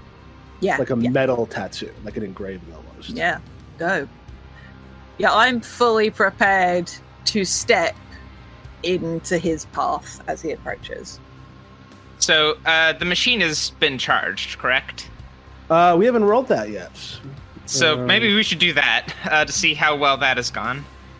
Yes, so outside... Also, I assume go you've back a moved little the bit, yeah. machine So, to maybe over here. Yeah, Mort says like, all right, so things seem to be... we should move this. So, do we need to worry about being spotted when we move this thing? Because we would be moving it to about here. We should be How- quiet. We should be quiet, yeah. Do some quiet things. Well, let me check to see if Tala... Oh, is anyone in this... Any of the NPCs proficient in stealth to do the follow the leader? Follow the yes. expert? Both Soren and Tala are both experts in stealth. Thank Okay. God. Because you're not trained, are you? APRICUS actually is trained in stealth, so... So you would get a +2 from an expert, right? If you're trained, that's the bonus. Yes. Okay. So here comes that. Wow. Hell yeah. 29 in Right. other words, because I didn't add the +2. Nice. So 29. I need one from Soren and one from Tala. Okay. Who have been handed off to our characters. And I can handle Mort's as well. Yeah. Or I thought I could, but I guess he's untrained in stealth, isn't he? So he He's would not get. trained. So he would so he- roll. He would add his level +2, That's plus his dex bonus. 5, 7, +3. So I rolled 15. dex. No, Oh, that's buddy. not right. That's not right at all. Yeah, No, it's still in that one. That's- So he is like, so he like is dragging it along and says, "Hey, like, don't worry, "Oh!" don't worry about us. We're just polishing it." Tala's just gonna like grab him by the face. Bless Okay. you, Tala. And Soren says, "Fucking shit, man. What kind of spy are you?" He says, "I'm a doctor." Damn it, Soren! I'm a doctor, not a spy. Bye. And Tala says, "We must hurry." And yeah, let's roll the ritual for Cloud Break, which is a ritual that I made up for this adventure. Hell yeah.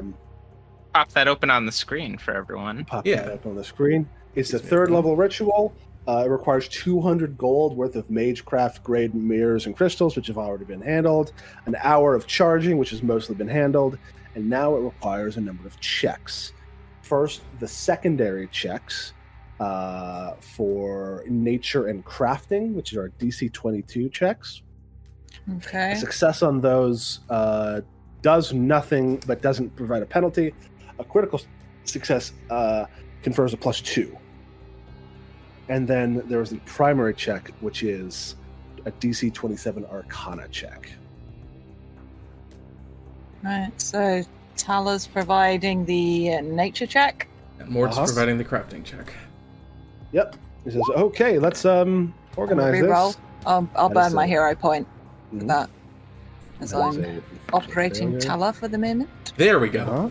Mort succeeds. Critically, I think, right?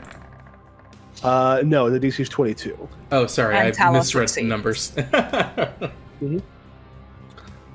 Tala rolls a 29. Both of those succeed, which means that there is no penalty applied to APRICUS's roll. You got 3 hero points, Cory. I do indeed, everybody. Let's see if this works out. So, here's one crafting check. I got Boom! got it in one. Got it in one. That's a DC. That's a 30 on a DC 27. That is a success, which means that you have two options. One, either so that for other critical success, the best possible circumstances is to get a 30-foot burst for 10 minutes. A success is as a critical success, but either the burst is 10 feet and lasts for 10 minutes, or 30 feet and lasts for 1 minute, which means you have to time it. Ooh. So it looks like 10 feet. I can manage to land it on the door. If Sure. I'm going from 30 feet I think here. the door is here. Oh, Yeah, the door is Christ. here. All right. 30 feet right around here. If I do 10 feet, then I'm able to just... Are we on D&D diagonals by the chance? We are on Pathfinder diagonal. No, we are on DD diagonals. There we go. Now we're There on we are. Pathfinder diagonals. Oh, that is very important. Yeah, so I would... Yeah, actually, this way changes the distances. Crap. Yeah. So it's either you get a 30-foot burst for a minute, or a 10-foot burst for 10 minutes. Well, then in that case, 10 feet is not going to reach with how we position this. Oops. So it's got to be 30 feet for 1 minute. 30 for 1. Well, you roll initiative. 10 rounds is a lot of combat. Yep. And you can activate it as an action now. Okay. Oh, sweet. So you don't. Yeah, so Tala and Mort and you are channeling light into the refractive reservoir. And this is not how mirrors work, except in this magical case. It is like channeling it, and it's gonna like you have a few minutes before it like kind of explodes. But as long as you pop it within like the next 15 minutes, it'll be fine. And it's charging. It's now charged, and you can just release it when you want. This is fine. And Tala says, "I can't believe we're going to do this." And Mortimer says, "You can't? We're fucking awesome."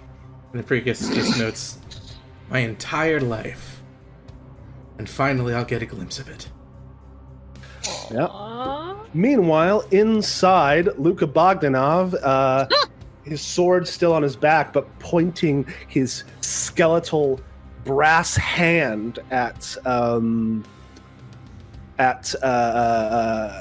KSANA, shouting. People are like looking weird, looking scared, looking concerned as Eldrick Errol grabs ELżBIETA on the shoulder. He's going to grapple you. It's a 34 against your fortitude. Jesus, yeah. He rolled a 19 on the die. And he says, "You're coming with me." He says, "Luca, clear the way. We need to get out of here." Hello, folks. Sorry, it's for the confusion. It seems that the Rams have sent some terrible terrorists to do some terrible things. This young lady, I'm going to bring to safety. And he says, "You speak and you die," and starts to drag you towards the door. As Luca says, "Gladly, my lord." This sounds like. Yeah, on the plus side, I don't think the Juggernaut's going to attack you. Hold on. Really How's he moving out of initiative? If he gets to move out of initiative, I get to shout to the crowd. Yeah, you get to shout at the crowd, and then we will roll. I think ELżBIETA is just kind of going like... Arrow. Sorry, what was that? Oh, I was say ELżBIETA is just kind of making like a don't... just... But if we want to get him to the door... Well, you'll be able to get it. I'm sure he'll get to the door. KSANA, what are you saying? Me, Aldrich Errol, and tell the rest of the people of the crossroads here. Why don't you take off those glasses for us? Why don't you step into the light? Why don't you tell everyone what really happens to their loved one's vampire?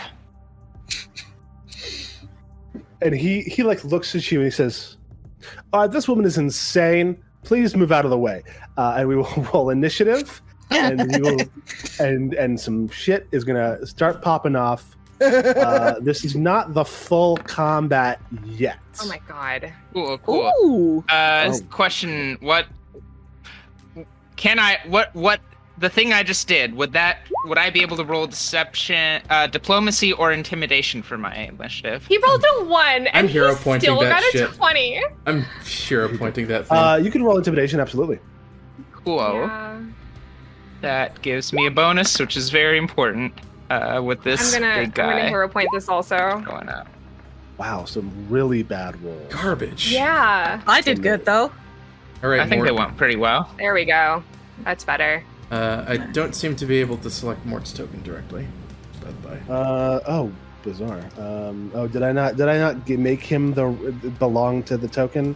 Yeah, I don't think so. Is it just perception on Tala for initiative?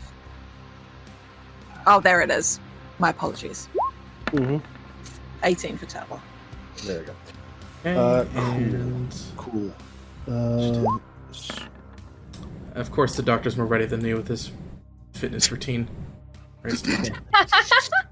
I'm just so Ready. strong. So Yes. Balanced diet and exercise. Noodle I arm. understand, Mort. I will roll for Soren. Fantastic. I wasn't going to roll for everybody. I was only rolling for the people in the tavern, but we could just roll for everybody and just have it be the thing. Okay, yeah. Advanced master, In that case, we started rolling. That means everybody's on the initiative now, including the Clockwork Soldiers. well, if you all if you just all spend your actions doing nothing outside, the Clockwork Soldiers probably will too. It's Uh-huh. It is still in. It's boring. What's going on? The thing is, I am torn because we want to get Vampire Man outside, but also this very large gentleman robot Frankenstein with a sword is coming at my mom. So I would like to step and attempt to grapple Luca. Okay. Make that check. Make that athletics. Fuck off! God damn it!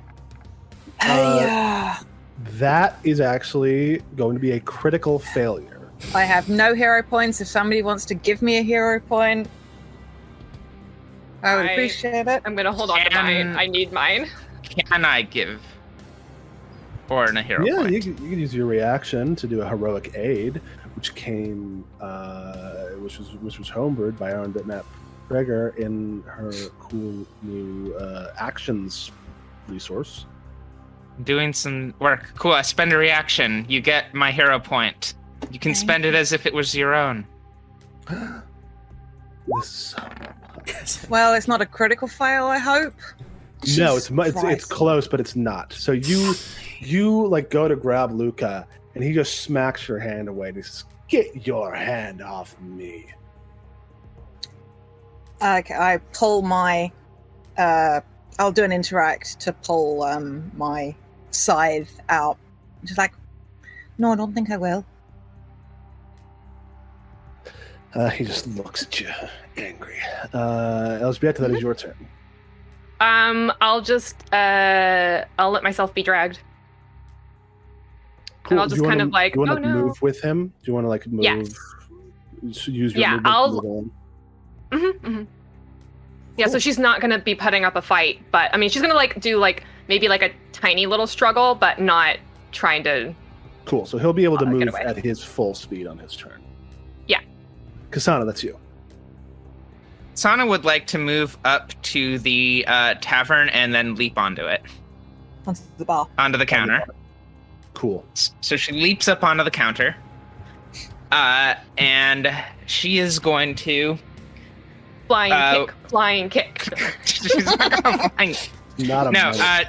she standing there. Like honestly, she didn't even like turn off her like glowing glowing Aeon Stone. It's just been casting light this whole time. She did a very bad job stealthing. But she's prepared.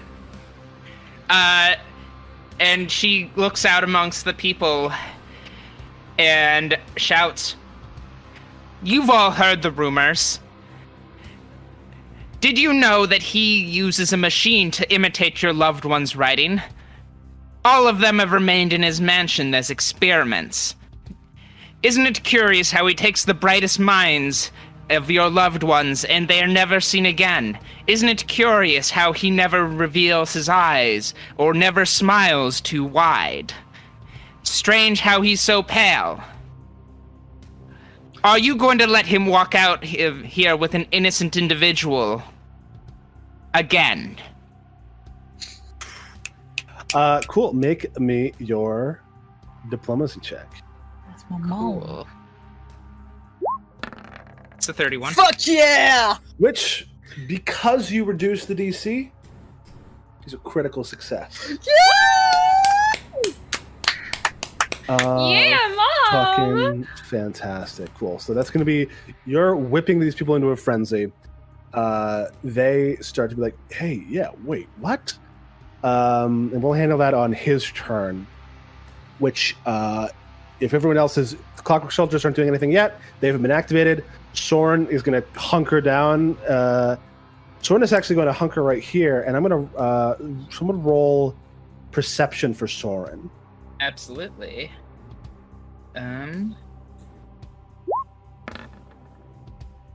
Nice. Cool. Soren like places their like slams their body against the side of the like just presses up against the side of the big wagon, and like, you know, they have their gun at the ready, and they like kind of stop and like cock their head and they say, "Wait, what? And we'll figure out what that is in a minute. Hate it. As the Clockwork Soldier doesn't go, Mort doesn't go. It is now Aldrich's turn. The woman says, "Where is my sister? What is?" And he goes, "Shut up," and just backhands this woman, Oh my god. who just flies back. And he says, "We'll handle all this later. You're going to forget that if you survive. Come on." And is gonna like move very quickly, jump over a thing, and with 2 movements gets to the door.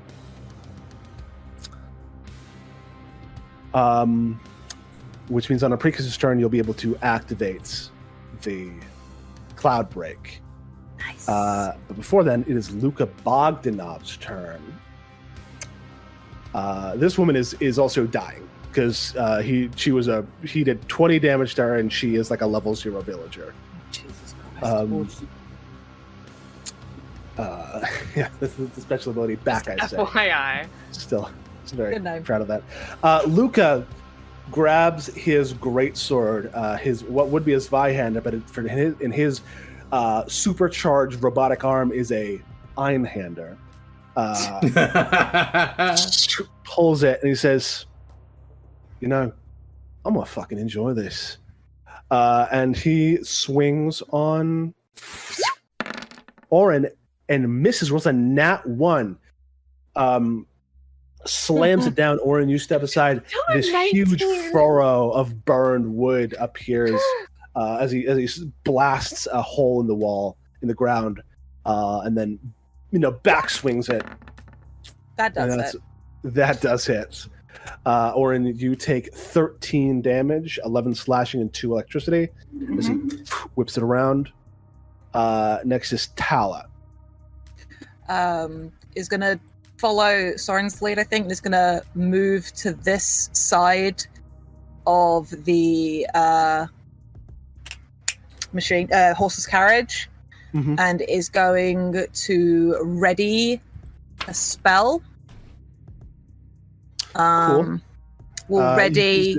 I have to declare the spell, right? You have to ready. You can only ready a 1 action. Oh, So if you've got a 1 action spell, then absolutely. No, unless the Verdant Staff can do stuff as a 1 action. No, I don't think so. Okay, then I will prepare to shoot somebody, I guess, with a longbow. Cool. APRICUS. Yep. Just gonna scoot up right by Soren, and then I too will ready. Once that door opens, once man steps through, the sunburst. The door is open. Oh, well then, fucking just blast that shit, baby.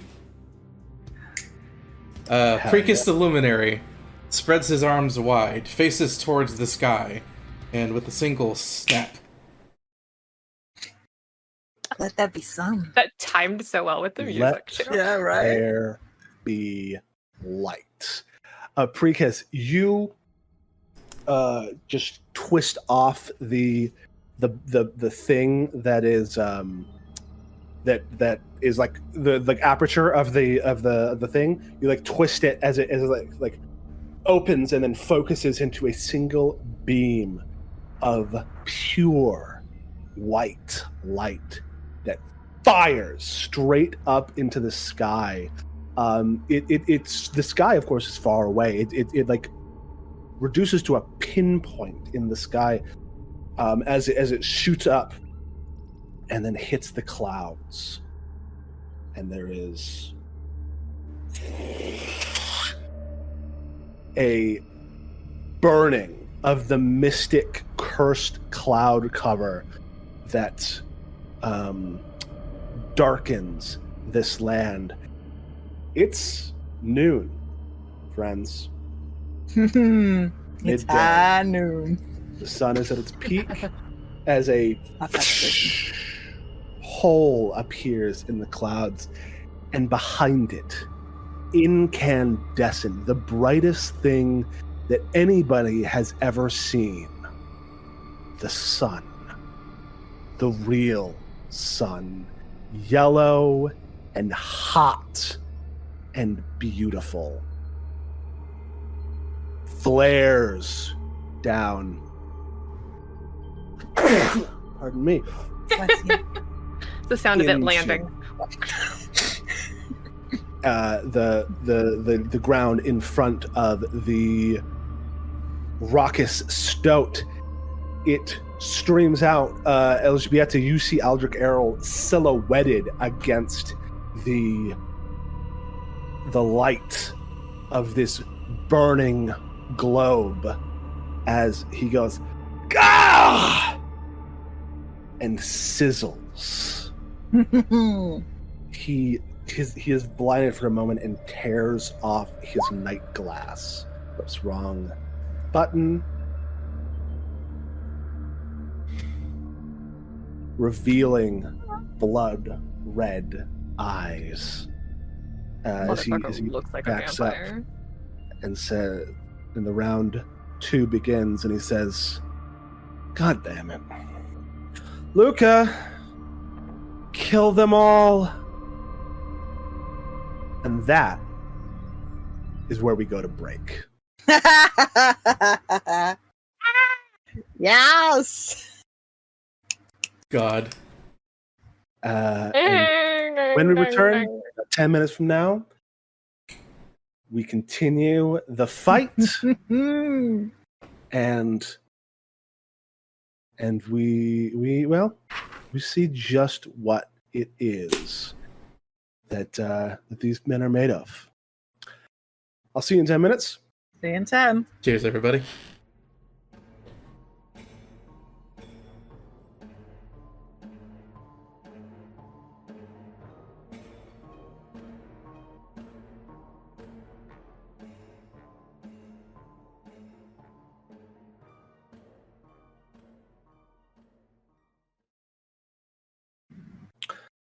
Welcome back.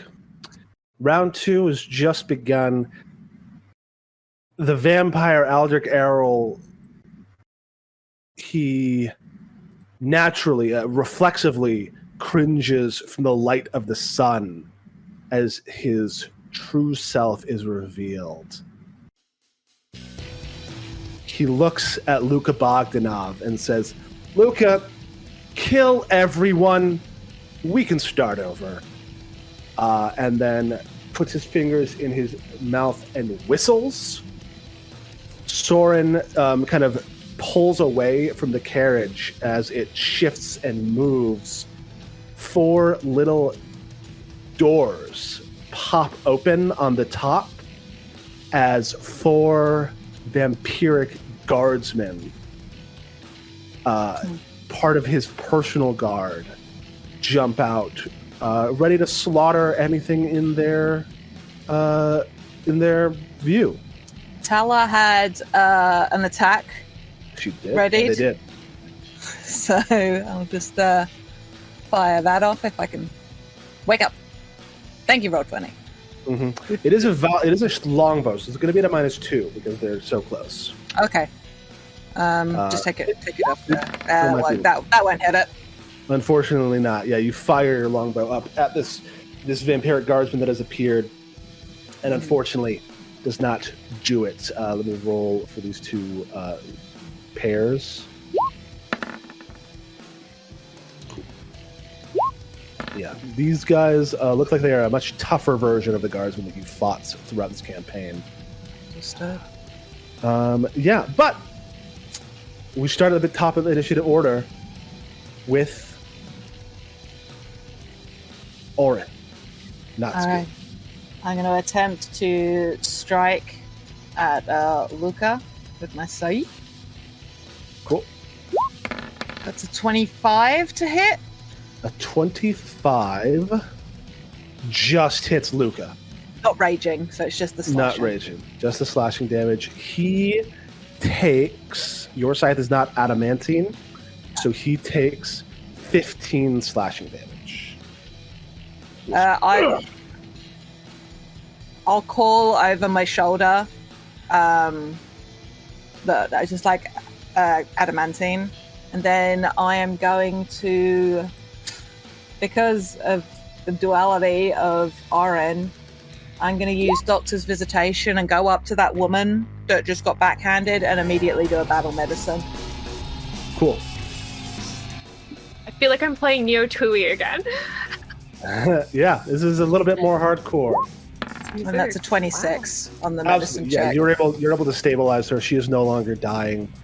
I mean, for me, I think that might be so she's going to heal a bunch. Mm-hmm. And as I Fantastic. sort of help her up, and just sort of like, you see what kind of man this is? And I just like help her up. Why are you yelling at me? No, not at her. That's like to the room. Oh, okay. My apologies. I was not clear. She's like, I enough. just woke up. Please don't yell. Yeah, you know, as I'm helping her up. You so like, hard, I flew back 10 feet. yeah, that's why I'm picking her up and just sort of like setting her. Cool. Yeah, so she is now safe, is not dead, is not dying, but all of these people are in danger. Yeah. As it is now KSANA the Spear's turn.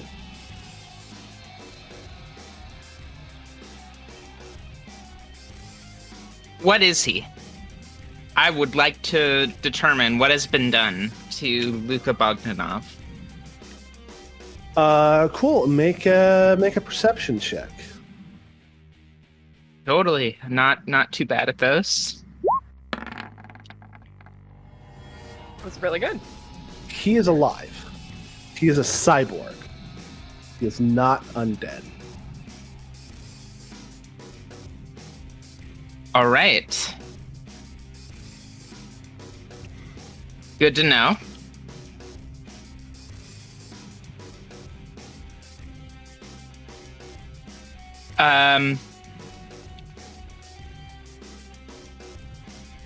He is going to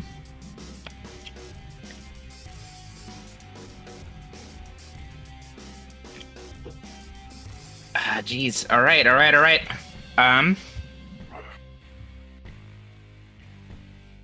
Scary. Yeah, no, she is in that case going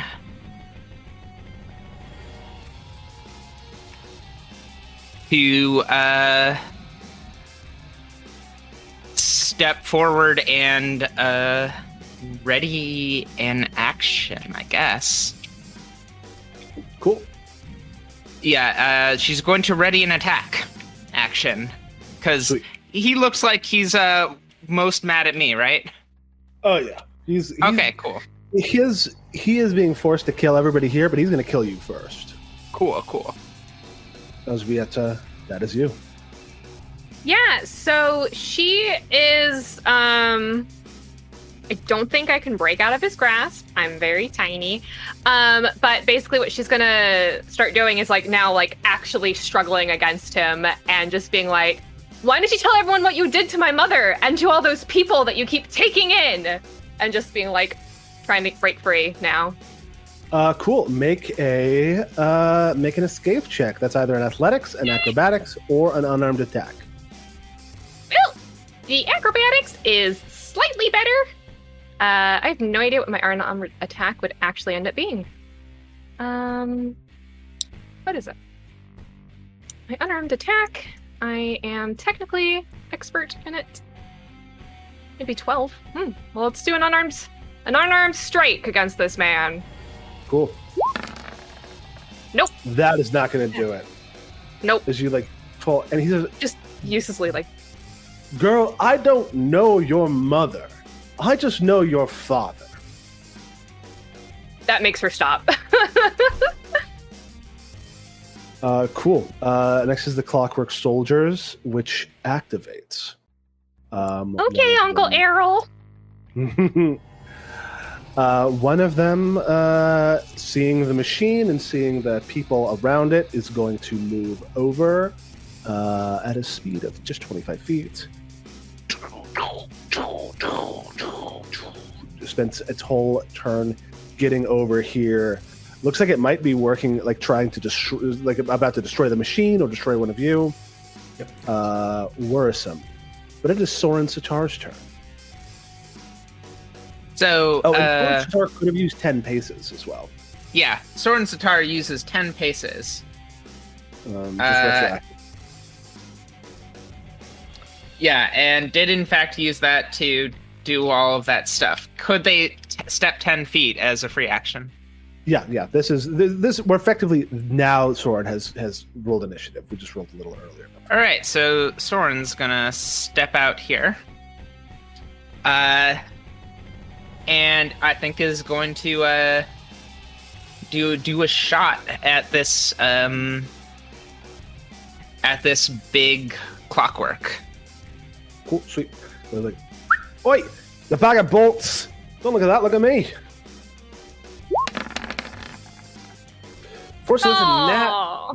natty one. All right, Close. 19. attack with the other gun. Oh my god, what the fuck? Also Okay, nat one. I'm gonna just roll a third one to see if Quantum. not like as an actual attack, just as a is Soren you cursed. Oh my Yes. god. Okay, How this did is not a that- coincidence anymore. This is a I'm just gonna roll one more time.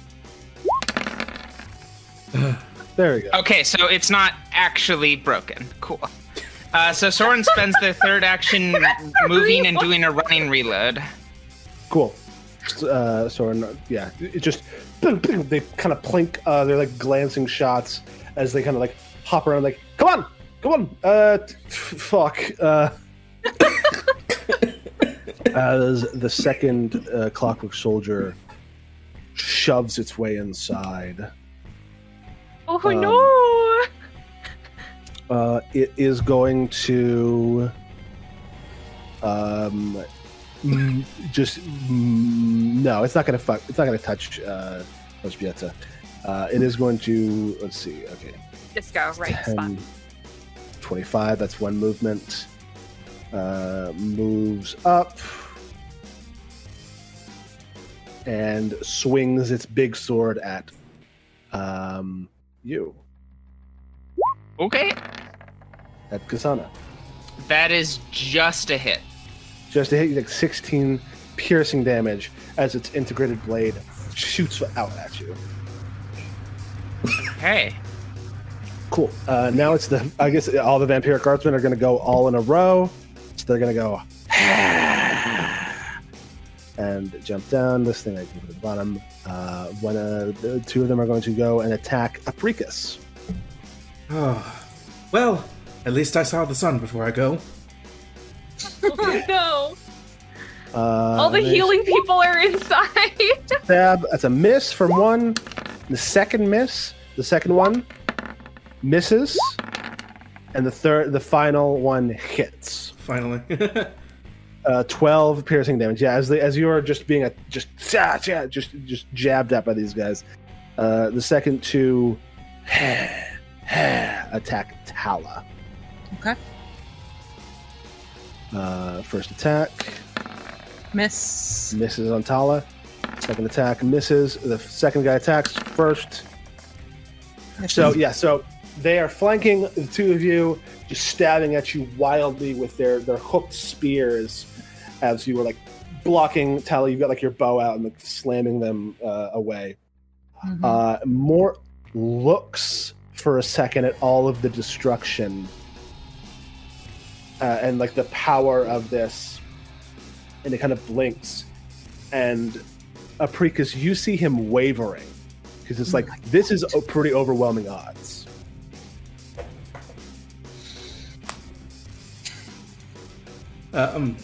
Sorry, getting my throat back here. Mhm. APRICUS will look over, and having danced through the 3 spear blows and taken the last, he'll straighten his coat, reach out to Mort and go, "Damn you, help us! You saw what we just did!" And he looks up and he sees the sun. And APRICUS, make a diplomacy, or I guess like academia, like some check that like pulls on your shared history. I think, yeah, academia is probably the best here. If not arcana, but here we go. Academic, shall we? Yeah. He looks at you. He looks at the sun. He looks at them and he says, "All right, APRICUS, I guess you're going to make me do all the work myself." "Hey, Bozo! You work for me now." And he binds one of the vampiric soldiers. That's incredibly sexy. All of him. right. All right. Yeah. It's not mindless, but he is stronger than it. And so, yeah, this is now his. Let's go. Nice. Yeah. And he is going to. You're gonna get him back after this round. This is just important narratively. He's gonna have that guy just swing on the Clockwork Soldier. Hell yeah, dude. Yeah. Slams up, hits, nearly crits on it, dealing 6 piercing damage to the Clockwork Soldier. As the vampire swings again, hits a second time for 4 additional damage. Says, "Don't make me regret this, APRICUS." Nothing to regret when you're on this right side of history. Meanwhile, Aldred Errol looks at you with absolute disdain. Elżbieta, and he says, I don't do that. And he says, "If you want to know who your father is, well, you can join me at my manor." And then he turns into mist. Oh, Oh. I guess he could do that. He is a greater vampire. Yeah. And that mist, you see it like slide and push through cracks in the walls to disappear as he escapes. Damn you. Fight another day. Running all the way back to his little house. It is now Luka Bogdanov's turn. And he says, "Come on then." The moment he right. moves in there, moment he gets here, I attack him. Fantastic. You get a Yeah, free strike right on there. him. Yeah.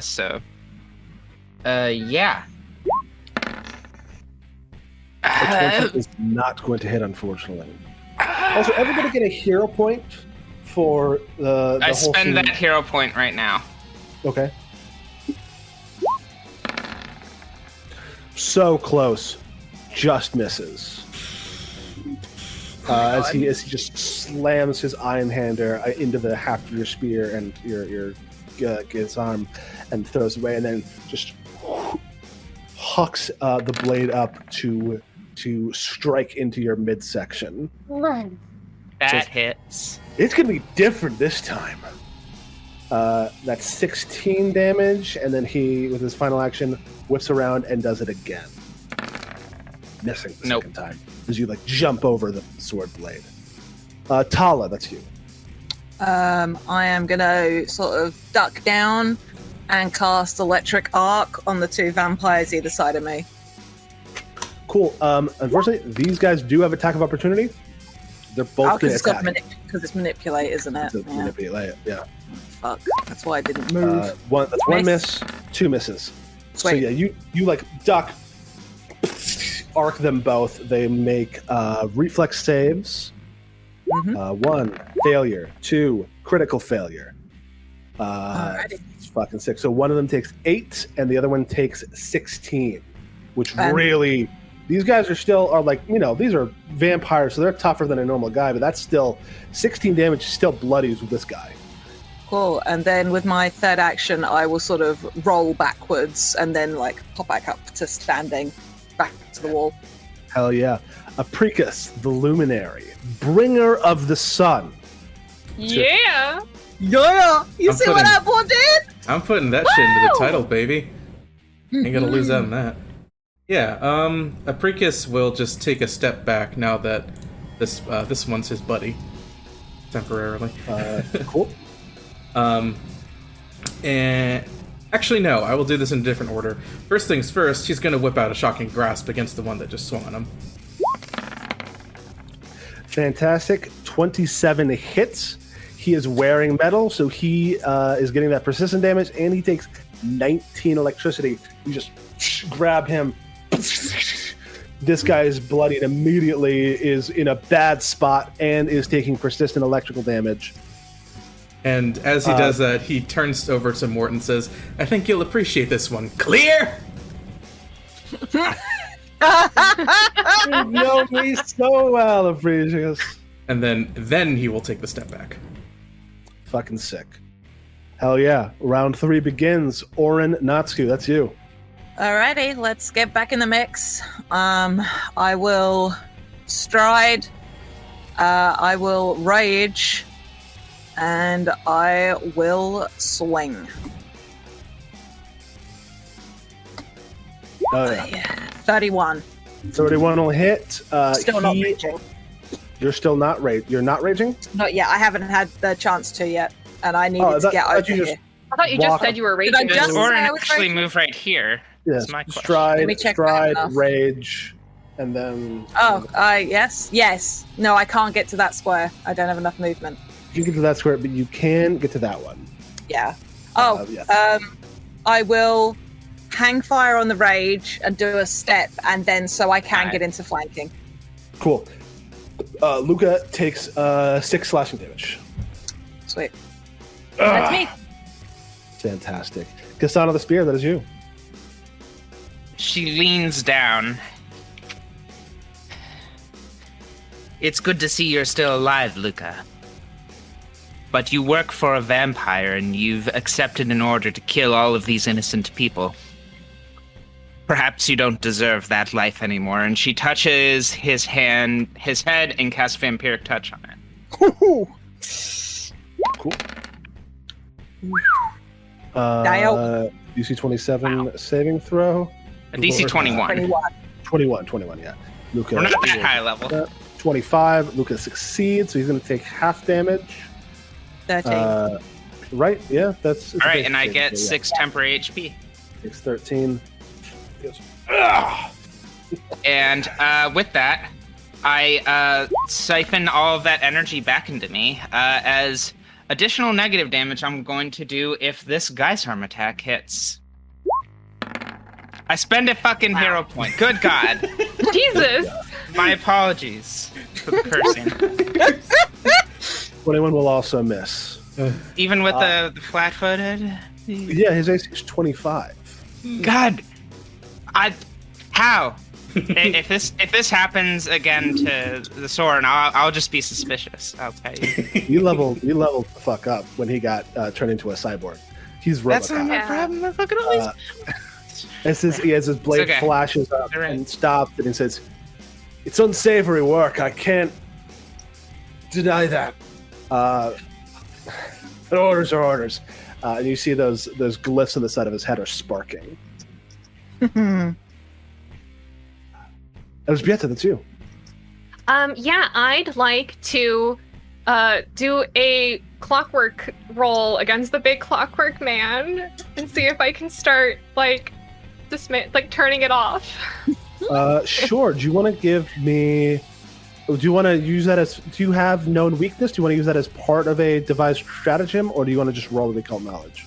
Yes. Yeah, I can use it as part of a device stratagem. Do I have known weakness? Scroll. Not my inventory. Yeah, known weakness is an investigator feat where when you devise a stratagem, you can roll recall knowledge for free. Okay. Then I don't Okay. think I took it. Well, then you would just roll. The clockwork as usual. Clockwork lore, yeah. Yeah, I thought about it and then I didn't do it. Okay. So yeah, I'll go ahead and I'll take it. I mean, roll it. Cool. Nice. 30, baby! 30 is pretty good. That might be a crit. Let me check the Clockwork Soldier's DC.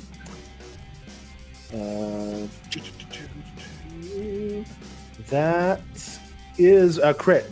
So yeah, this guy is kind of fucked up. These Clockwork Soldiers. They have the integrated blades. They have hydraulic slams where they can slam you and push you. to maneuver you. They also have active defenses, which is they can use their shield to defend themselves or an adjacent ally. And they are well trained. They have attack of opportunity. But they have the same weaknesses and resistances of all clockwork things, which they are resistant to non-adamantine or orichalcum weapons for physical damage, but they are weak to electricity. And you know that if you were to crit, when it is damaged, it rolls a flat check, and there is the possibility that its AC is reduced as you like smash away plates of armor. Okay. All right. Well, I would now like to see if I can.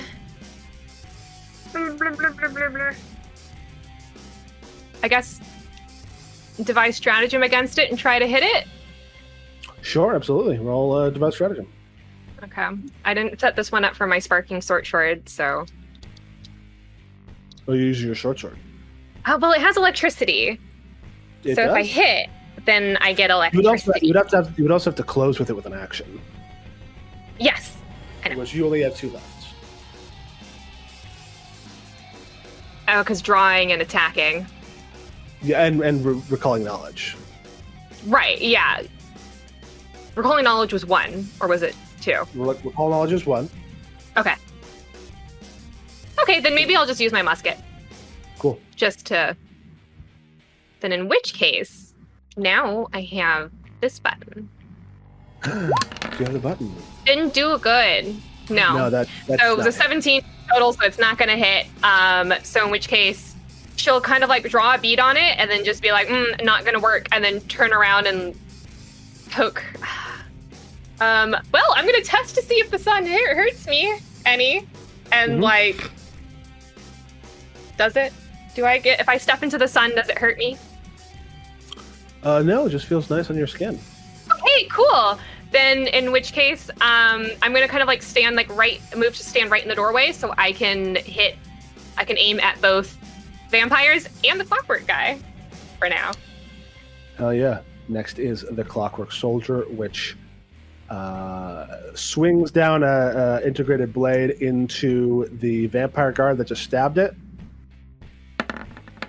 Hits, deals 6 piercing damage to the vampire guard. Boom. And then moves and swings on Soren. Soren ducks but gets hit anyways. Soren gets hit, takes 17 piercing damage. It's good damage. As this thing shoots out a blade. Now it's Soren's turn. Soren is gonna shoot into their armor. Cool. There we go. You're not cursed. Yay! Yay. Jesus. Yeah, that'll do it. That'll do it for sure. Dealing 18 piercing damage minus 5, 13 piercing damage to the clockwork soldier. Bang! Just imagine that had been a crit. Yeah, and then the other gun goes over here with a second attack. Twirls the gun, the pistol, fires. That one will not hit, unfortunately. All right, and I think with that, Soren's just gonna keep leading it. Fantastic. Because Soren has incredible pistol range. They are just incredible sharpshooter with Soren pistols. Yeah, Soren's not got a lot of AC. Their AC is pretty low. It's even lower than Elżbieta's. Oh my god. Yeah, but they're a glass cannon. They For have sure. a fun ability called Twin-Fisted Sniper that doubles their range increment when dual-wielding firearms. And that was a running reload, You're so both so pistols. sexy. Right? It's ridiculous. That's real good.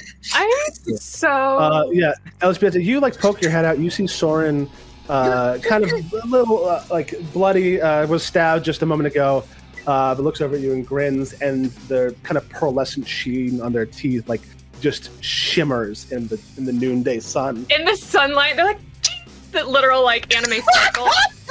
Yeah. Under the spotlight, finally. Fucking Try to not make me fall in love with them, Zach. Come on.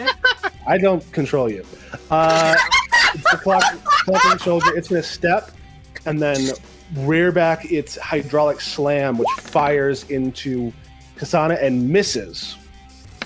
Pulls back, fires again, misses. He's going to try to like shoot KSANA off of the bar, but fails to do so. It's my bar. That's your bar. Next is the red guardsman, who's going to move over and stab Mort. And Mort says, "Oh, this is an unforeseen effect of being on the good guys squad." As he like pulls out his scalpel and just like touches the side of the spear as it goes by, and just like kind of dances out of the way and says, "Oh no, I'm okay," and just moves it around. "I'm okay." The other guardsman is under his thrall, so it's the blue ones who are going to move back up to slam against the side and flank Tala. Mm-hmm. And they are just going to start stabbing. Uh-huh. It's a miss. Mm-hmm. That's a hit. Hits. Yep. 10 piercing damage. The other one swings, 20 misses. Yep. 24 hits. Yep. So that's another 11 piercing damage. Total of 21 damage. Total 21 damage. Okie dokie. Sweet. Yeah, so they're just like stabbing at you. They're going crazy. It's Mort's turn. Okay. So Mort spends one action to command the vampire guard to do 2 actions. That's how that works. Yep. So he'll start out with commanding the guard to start swinging at the clockwork soldier as appropriate, just trying to get it broken down. Cool. Just gonna stab, miss, stab, miss. Doesn't get a third stab because he's only get 2 actions. Oof. Okay, that's not the best that it could have gone, but let's see what else he's got in the bag of tricks. So, gonna say probably in this case, just to make sure, since he's up in close quarters, it's probably good time to burst the mirror image, I think. Cool. Yeah. Wow. Swirls. The vampire guardsman is going to make a attack of opportunity. Is going to hit Mort this time. 1 in 3 chance. Well, no. This is before the spell goes off. Ah, okay. Mort does get hit, but then it wasn't a crit, so the spell does still go off because, bad timing. All right, Pop, let's go. Remember those fencing classes? Mm-hmm. Yes. I slept through those. Luka Bogdanov's turn as he retreats. There's this mirror image token. Nice. Yeah, retreats back with 1 movement, and then pulls out his scattergun, and he says, "God damn!" Oh, sorry. I'm going to no escape him as a reaction. Cool, yeah. This means you're closer when he gives you both barrels. That's fine. I mean, It's a it's no 30-foot difference cone. either way. All right, 30-foot and that's a cone. reflex save. Yeah, just not far enough to kill Molson Perlar, the head of the bar, but does hit KSANA and ORIN. Does Orin being like right at the tip of the cone give KSANA any boost to the dex save? Unfortunately, that's not how cones work in this game. It might have been. I don't know. The indignation. It's okay. So it's a failure on KSANA's part and a critical failure on ORIN's part, which is understandable because it's in your abdomen. Yeah. All right, Yeah, fine. Shoot through him. but then You do have a hero it's next point. back. I do, but knowing my luck, I'm going to need that more later. True. Yeah, so that is 38 damage to ORIN NÄTTSKU and 19 to KSANA the Spear. All right. That goes through my temp HP. Cool. Talus Igraine, with you. I'm going to attempt to activate a spell in the Verdant Staff, so I know they get attack of opportunity. Yep. So we'll deal with that first. Because it will. It's a miss and a hit, so 13 piercing. Okay, not a problem. Sorry, I'm just like trying to make sure I don't miss doing hit points off. Okay, I'm going to use burn a charge or 2 charges. I'm not sure. I wasn't on the description on the Verdant Staff. If it's a second level spell, it's 2 charges. If it's a first level spell, it's 1 charge. Okay, going to burn a charge and cast Chalet and try to smack the one I've already bloodied with the staff. Fantastic. Okay, I just updated the staff, so let's see if this works. 22 to start with? You paced this motherfucker. Fucking hell, 42, 44 bludgeoning. Crack! Slam down. His head like kind of squeezes, compresses as his bingo bango ha cha cha. His skull is shattered, is dusted within his brain, his helmet. He is a vampire, so he's not fully dead. He needs to be burned in sunlight or decapitated and staked to be fully dead. But he can't heal any. Okay, I Throw just him into the sun. so I look. I'll get that. I'll just use sweep, Sure, yeah. but I'll just look at the other one, just like you're next. Which one did you take down? 1 or 2? Let's say it was the one who was already bloodied. Yeah. That's Okay. Okay. Cool. Oh, the one who was already bloodied. Okay, that would actually be this guy. Okay. I Alright. would look. If I'd known I was going to crit on it, I would have gone for the other guy. But hindsight. Yeah. Hindsight. Yes, it's that. Yeah, it was mostly just because that one was in my shooting range. The other one isn't. And I get extra damage against vampires. So. Hell yeah. Cool. That is That's Tal's turn. APRICUS, the Luminary. First things first, gonna start off with, think about this carefully. Yeah, I'll ping the guard right by Mort with a force bolt. Yeah, not the best. Ow! 2 ones. You gotta be really- kidding me. Not the most effective. Alas. And then, in the interests of fire, Uh-huh. yeah, it's time to bust out the old classic of the flaming sphere. You'll have Wow. to see it. Wow. So, whoosh, right into existence. Oh, and that guy. Cool. Yep. Let's pull out that old flaming sphere. The classic. The fastball special. Flares into being. This guy rolls reflex against it.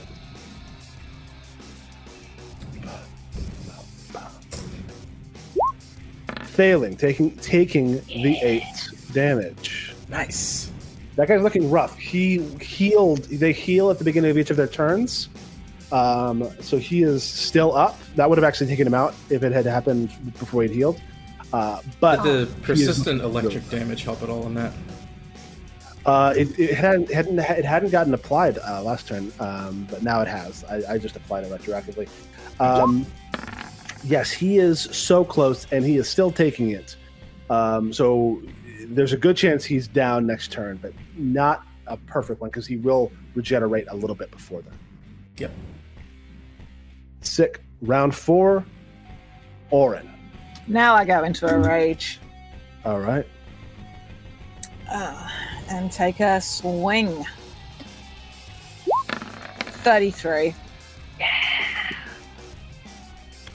Fantastic. 33 is a hit.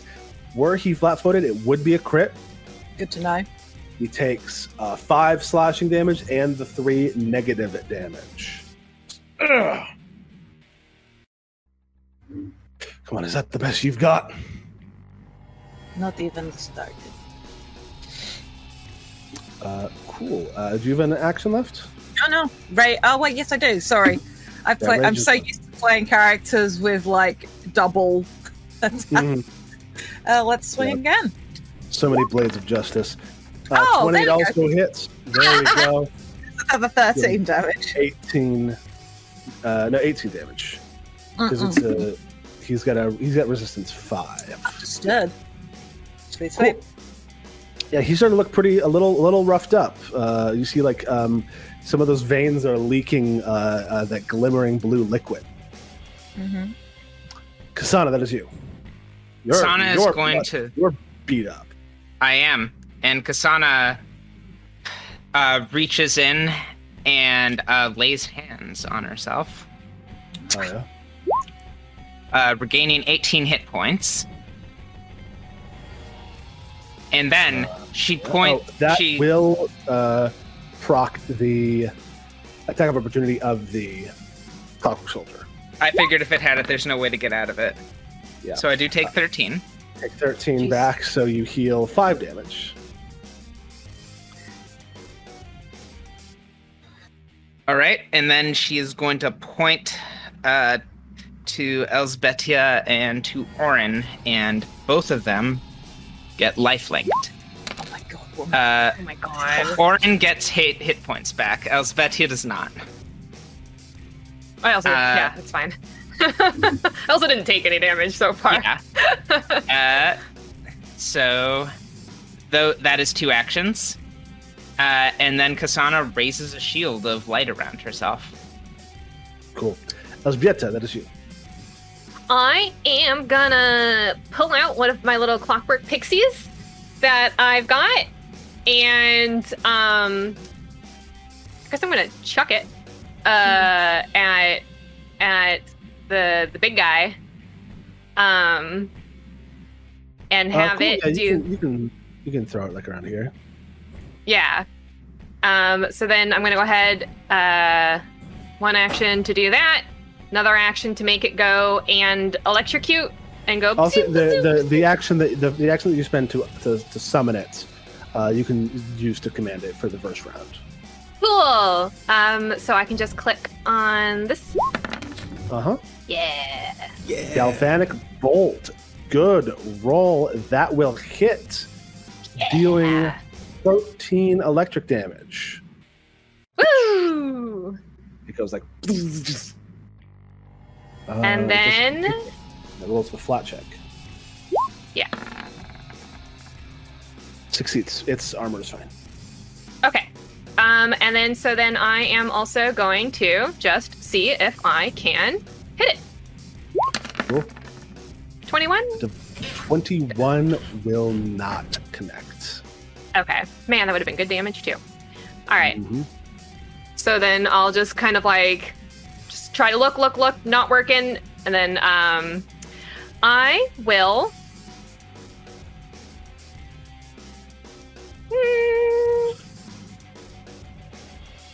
It's going to be a bit of outside of my reach. No, wait, hold on. Oh, is vampire number 1 up here? I think. Hold on, let me show it to others. Okay, yeah, actually I can hit him. So then I'm gonna go ahead and just shoot that guy. Cool. Do you say anything to Tala? Yeah, I'll be like, watch out, like duck, and then fire. Cool. 28 will hit, but 4 is less than his resistance to non-silver. What about if I get technically 4 points of damage because he's a vampire? Then you would be dealing 8, so you would take 3 damage.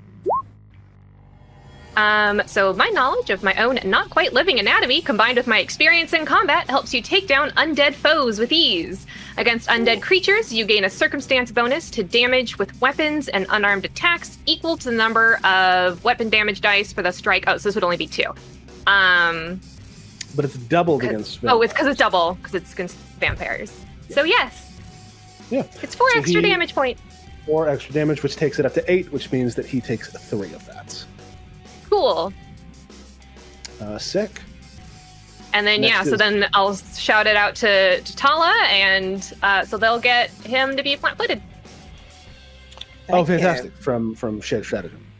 Yes. Sweet. Next is the other Clockwork Soldier, which moves up 25 feet. It has a reach of 10 on its integrated blade. Swings. Sword is able to dodge out of the way. Swings again. Misses. That is its turn. Ah. Soren Sitar. Thorn is going to, as it's doing that, take one shot at this one. Cool. Yeah, Soren like extends one hand when fire out when gun in the opposite direction, shoots through the door, whizzes past ELżBIETA's hair, and strikes for 3 piercing damage on that one, which And keeps its armor.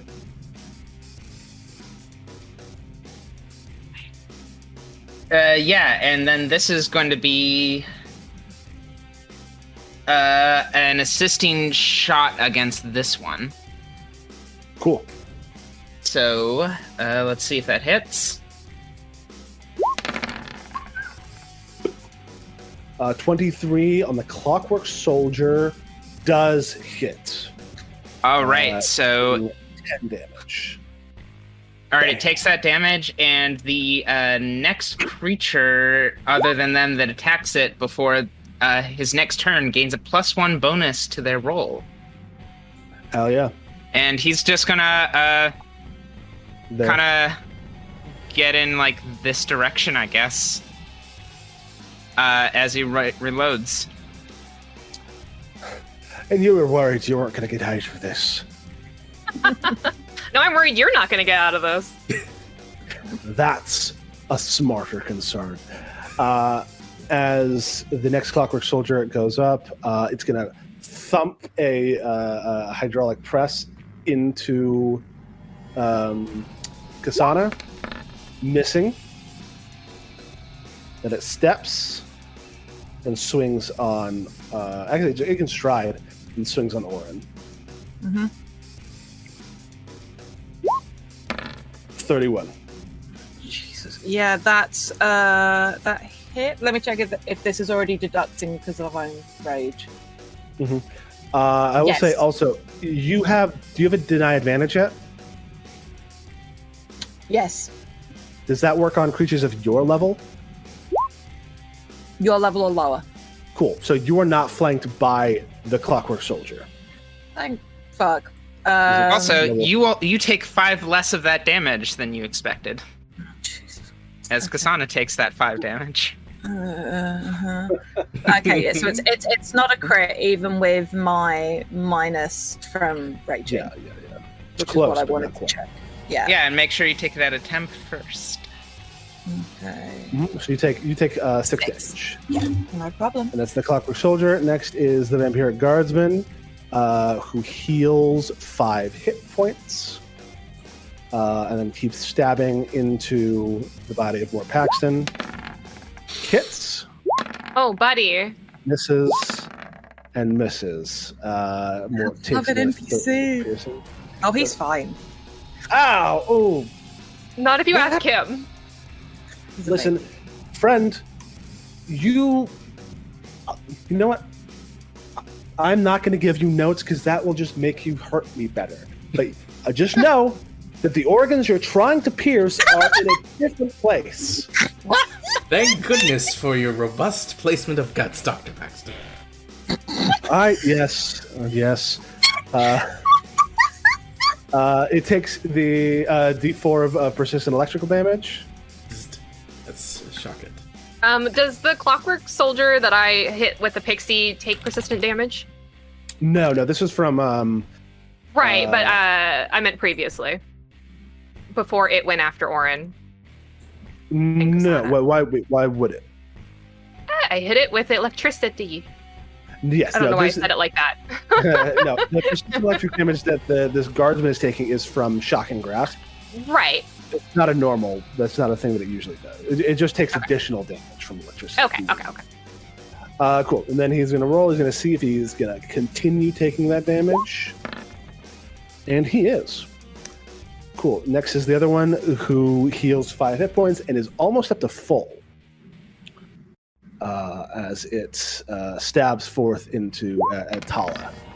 Crits for 16 piercing damage. Yeah. Ah! Ah! Ah! He's just stabbing wildly, so that's 16, and then another 10, so a total of 26. Tala is, I believe, at 9. Yeah. Tala is looking rough. Next is Mort Paxton. All right, Mr. Paxton, it's time for you to start swinging. Doctor to you. A lot of these are negative damage options, except for I want to say He is a necromancer. he's a Also, necromancer. remember, minion vampire guard over here. Oh, of course. I just want to see what happens first with the scalpeling. So it's time to practice a little bit of standing doctor. Ooh. Yes, and Mort says, "You know what? It would be better if I just showed you." And stabs his scalpel into the extended elbow cavity of the thing. Twicks it. That guy's arm just like flops like a cut marionette, and then he flashes out and cuts his throat. And he says, "Now this might not do a whole heck of a lot to you until we can dispose of you, but at least it shuts you up." Wonderful show. He bows to you. Him. I love him and I hate it. I need him to like blow kisses. Just like, yes, thank you. Okay, and with the other action, I'll just have him reposition so he can at least see. Oh, so it should be closer. Yeah, somewhat line of sight here, I think. Oh man, Druid, you're fucked up. That's a doctor's opinion, isn't it? Yes, in my medical opinion, you've gotten fucked up. Finally, vampiric guard to move and attack the clockwork soldier, of course. Cool. It moves into the sunlight and is yes, that is an issue, isn't it? It is slowed 1. Which means So that it has one action. No attacks. One then. action. No attacks. That does make it an issue. Mm-hmm. Sweet, but no, that's actually great because that means you don't have to deal with that guard. He'll be dead whenever. It'll be dead in a couple. And then it will rounds. just be dead in the sun. Yeah. Cool. Luka Bogdanov is up, and he says, I wanted to kill the old woman, but I guess killing you will help. This just swings his galvanic iron hander. Misses. No. Your AC is 22. He hits because he is a higher level than you. But he doesn't get the flanking advantage? Or he does? No, he does. The clockwork soldier allows him to flank you, but the clockwork soldier itself cannot. Gotcha. You again take 5 less damage than the 14 you just took. So you take 9 damage as he swings again. So 9. And 3 of that is from your temp HP. Yeah. And the second one misses as he then just hops up onto this thing and jumps over the barrier. The No escape. No escape. Yep, you can follow him. Still flanked. Talis Agrain. Gonna attempt to strike that vampire that is next to them. 20. 20. It's flat-footed against me because of he has better doing the shared stratagem. Flat-footed. A 20 hits. Hell yeah. I just rolled real bad on damage. Yeah. Okay. And she and I want to cast she doesn't have healing. They don't have None of her stuff is heals. I'm gonna like twist slightly and use one focus point and point at the clockwork soldier and do Tempest Surge, which does electrical damage. The guardsman will strike you. I'm not flat-footed. That hits. So that's the last thing I can do, and the Tempest Surge doesn't go off. Yep. So Tala twists around to call down a bolt of lightning. Begins to grasp for that power, that focus reservoir within themselves, and then just goes down unconscious. Okay. Uh-oh. Okay. I'll make kind of like a half-hearted yell over towards like KSANA, and just be like, "We need healer out here." Cool. That is APRICUS' turn. Yeah, let's go. Well, untimely support. Let's see, 50 feet. Don't know if the flaming spear can move that far off the top of the dome. Let's double check. I believe it should be able to.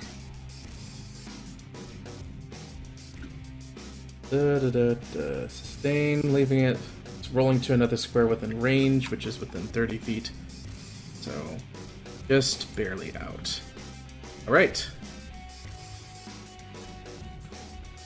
That's an awkward thing to occur, but that's fine. I guess we'll have to figure this out. So, I want to... Yeah, I will. So, I'll have APRICUS move over to lend support, of course. Get the flames. Also, whoever if anyone is attacking this before Soren's next turn, remember you got a +1. Yeah, I was gonna send the pixie over. Yeah, Perfect. I have some unfortunate action economy problems, but Okay. Just wanted to swing the just flaming remind sphere people. over to slam into E-Guardsman. So, Ye oldie guardsman. Good. Perfectly fails, takes the full 26 damage, immolates this guardsman. If he gets into a coffin, he'll be able to grow back. But until then, he is a charred skeleton. Ah!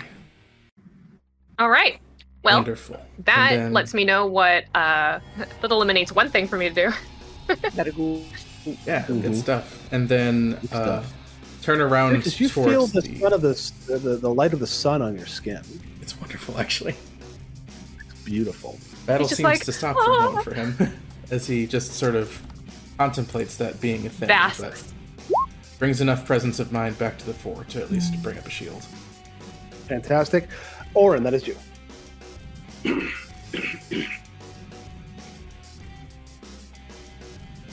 All right, let's take swing You're in a rough spot. on Lucas. Yeah. All right. 27 to hit. 27 will hit, dealing 8 total damage. All right. Starting to look a little rough. You're almost bloodied. Yep. Let's take it. Let's attempt a second swing. Hell yeah. Oh That'll yeah. hit. Dealing Nice. Another 15 damage. Now, yeah, the wear and tear is showing some sparks are like kind of shooting off of his temple, where that thing is. His glowing eyes are kind of flaring and flashing. Damn And you. I will. I know I'm probably going to incur an attack opportunity, but I am going to move around. Just like dance around him a little bit. Cool, yeah, the Clockwork Soldier swings out. Yeah, that hits. That That's 5 doesn't less. quite crit, but does Right. hit, yeah. You take 5 less for 8 damage, as Okay. KSANA takes the other. KSANA! Good. Oh my god. That's good. Starting to wear out. I can Right. terminate the life link, right? I can choose to. That If was you what we choose to, established yeah. last time. But I would say Yeah. just you don't, because you just used up Yeah, its no, reaction, no, and I okay. can listen. Yeah. Um, No, you're good. It's more like for future rounds. I just wanted Oh, to yeah. remind myself. Absolutely. KSANA is going to spend 2 actions level 2 healing herself. Level 2 or 2 actions, or both? Both. Both of 2 those actions, things. level 2.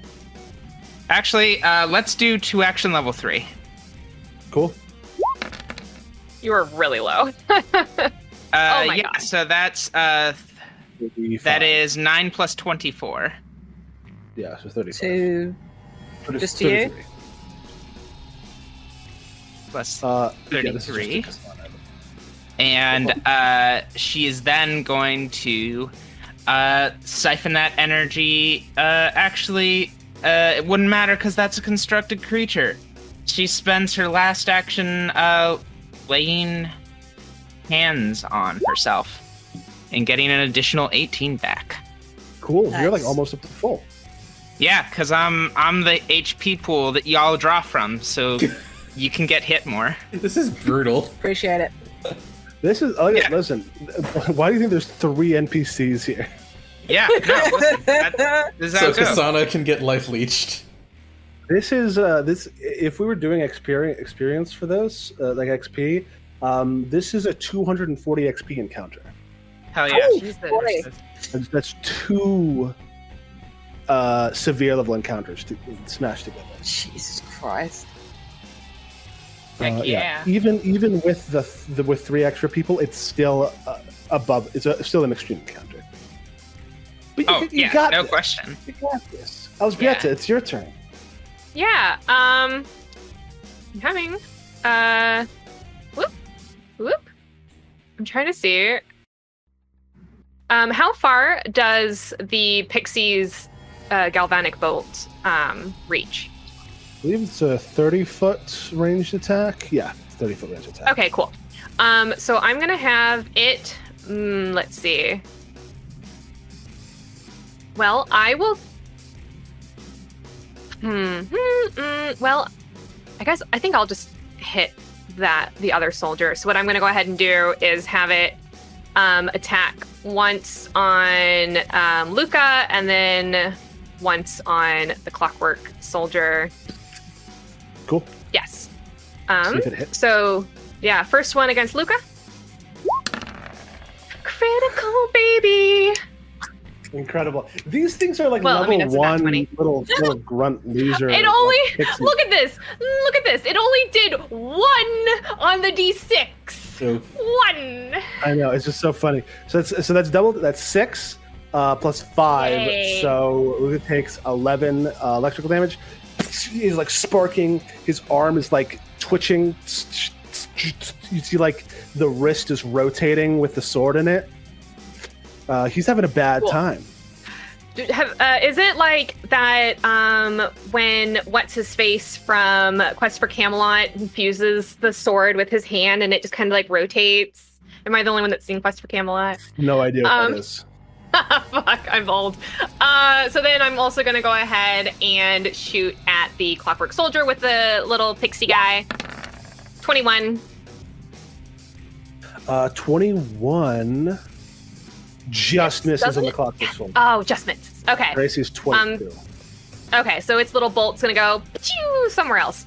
And then I'm going to go ahead and then turn around and aim for the other clockwork soldier with that +1 from Soren.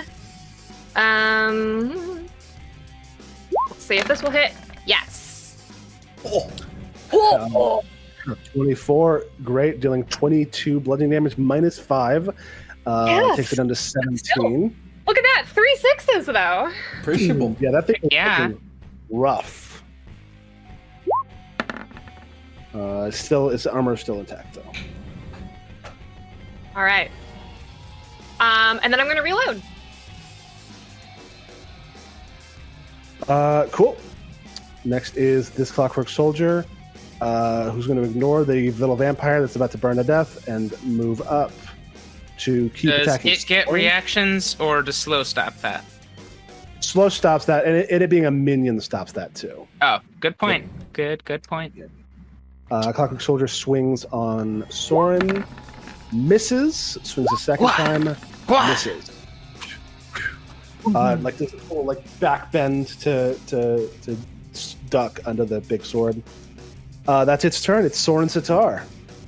Soren Sitar takes a first shot at the big armor at Luca. Big armor man. Mm-hmm. That'll hit. Dealing 8 piercing damage. And then a second shot against this armor with assisting shot. Sweet. Misses. That's not going to hit, unfortunately. Moves into the room around this corner to get some cover. And reloads. Reloads, comes in, sees the huddled member, people, and says, "Hello, good people of Rule. My name is Soren Sitar. I was also the other people that explain it. We're here to rescue you from the shackles of oppression." Ducks under the sword again. Fantastic. That is the other Clockwork Soldier, which is kind of target-rich environment for this guy. Not really sure where to go. Is gonna keep acting on KSANA. It thinks I was fighting this person. I'm gonna maintain this target. Hydraulic slam. Wham! That is not a crit. Not a crit. Okay. 24, just barely. 10, and then spends the second action to push you back 5 feet. All right. That looks really cool on the bar, though. Oh yeah, Absolutely. She's she hasn't fallen over. Yeah. Plates and mugs are falling to the ground as you skid down the bar, and Mosen is like, "He's on the house." Next is she turns to him and is like, "What are you doing there? Get to cover." All right. Didn't you hear Aldrich, Errol? They've been commanded to kill you all. Yep. Fair enough. All right, scary laddie. Ducks behind the thing. Next would be the Vampire Guardsman. He becomes slowed 2. And that's his turn. Paula Segran, I need you to make a death save. That's a success. You are no longer dying. I guess not a death save, a recovery check. You're now stable at 0 HP. Okay. Cool. Next is Mort. I'm just going to grab him real quick as he hustles over, and he says, "Really, dear Druid, you should look after your health. What are you eating out there in the forest?" They're unconscious and hear none of this, and are probably grateful. A medicine check, DC 20, so that's 2d8 plus 10 as a medic. So Tala heals 21 HP. Oh, goddamn. You were at 0, so now you're just at 21. Looking up, did you say something? Yes, I questioned the nutritional value in your diet. I know there's berries out there, but you've got to get there's a pyramid. Please just put your hand on his face again, Paula. Yeah, I just reach up. Just push it through. Yes, next is Luca once more as he swings his sword. He hasn't been able to use either of his AoE attacks because he's just been dueling you. So he goes, "Ha!" Which hits. Ooh, Take 5 less. 2 damage. Reduced. 22, 17. Swings again. Ha! Jesus. 21 damage. Reduced to 16. And that last one, this huge, he's having trouble keeping his arm up at this point. Like you see, like the weight of this brass arm, which is usually counterbalanced by like the muscle fiber stuff that he's been implanted with, is starting to like fail, and it's like just weighing him down. It's just these huge swings. Cool. APRICUS, that is you.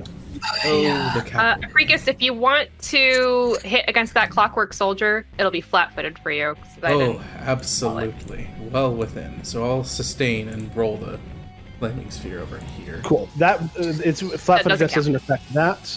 That's still useful. That's only one Yeah. action. You got two others. Yeah, as it takes 10 fire damage, which is the amount of HP it has left. Hey. Shove that flaming sphere into the central processing unit. It begins to spark and melt and turn to slag as the clockwork soldier winds down. Yes!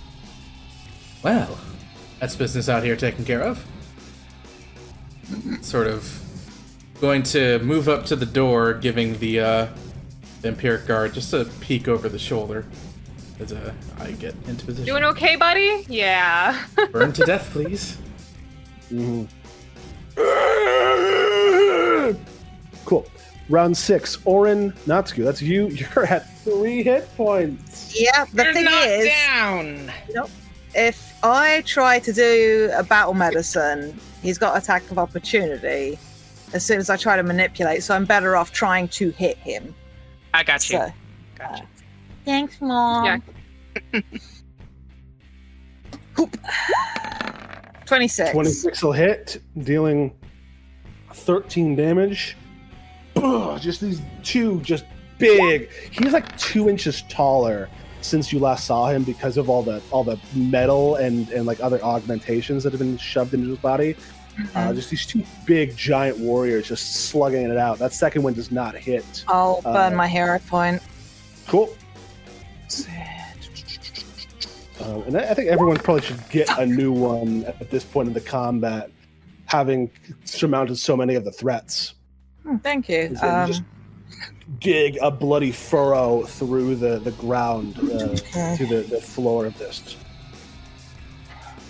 Cool. Once with third action, minus 10, right? On the third action. Minus 10, yeah. Unless it's a agile weapon. It ain't.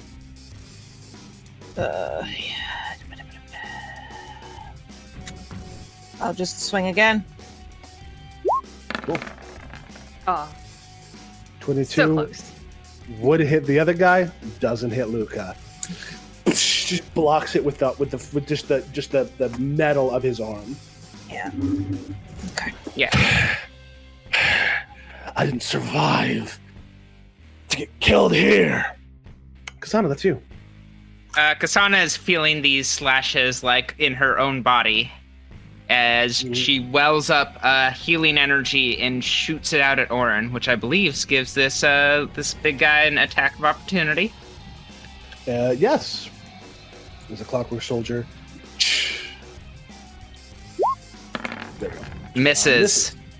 And yeah, Bounces second out the level magic heal Second level heal. for 20 hit points Wicked. comes your way. Thank you. And the energy siphons into her spear as she strikes out at the clockwork. Though it's negative damage, so it doesn't matter. Yes. That's still 26 slashing damage. 26 slashing damage House. reduced by 5 to 21. Bam! This thing is sparking and leaking oil and clock grease. Yeah, It's and looking rough.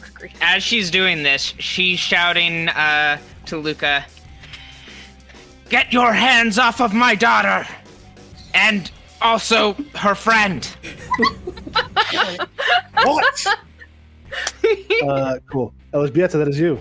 Oh my god, I need to spat energy drink out of the Clockwork Pixie is going to go immediately for the Clockwork Soldier. Cool. Does not hit. Ooh, no, that's not going to hit. I'm going to go then for... I realize that is the second attack the negative if it's against the same creature, or just if it applies to a different creature? Any attack. Any attack after the first is both affected. Fantastic. Then it's gonna try again, because why the heck not? Nope. Sure doesn't. Then what? Okay. Then I'm gonna line up a shot against Luca. Cool. No. Nope. Doesn't hit. Well, wouldn't hit. No, you know that. No. Lucas the highest level enemy of this fight. Yeah. Then I'm just gonna. Then I'm gonna shoot at the. Clockwork Soldier. Cool. Just a straight up shot. Yep. 30 baby. Hits. Does not surmount its physical resistance, unfortunately. Just bing. Nope, but I probably got its attention, and I'm going to reload. Yeah, let's roll that flat check, though. It fails the flat check. Woo! Nice. Or succeeds, I guess, depending on what you think. Its AC has now been reduced permanently by 1. Hey. Sick. Cool. Next would be the other Clockwork Soldier, but it's dead, which means it's Soren's turn. You are Soren sorry. is gonna take a shot to try and finish off this clockwork. And that's gonna be bam. 19 is not going to hit, unfortunately. Second shot. Also misses.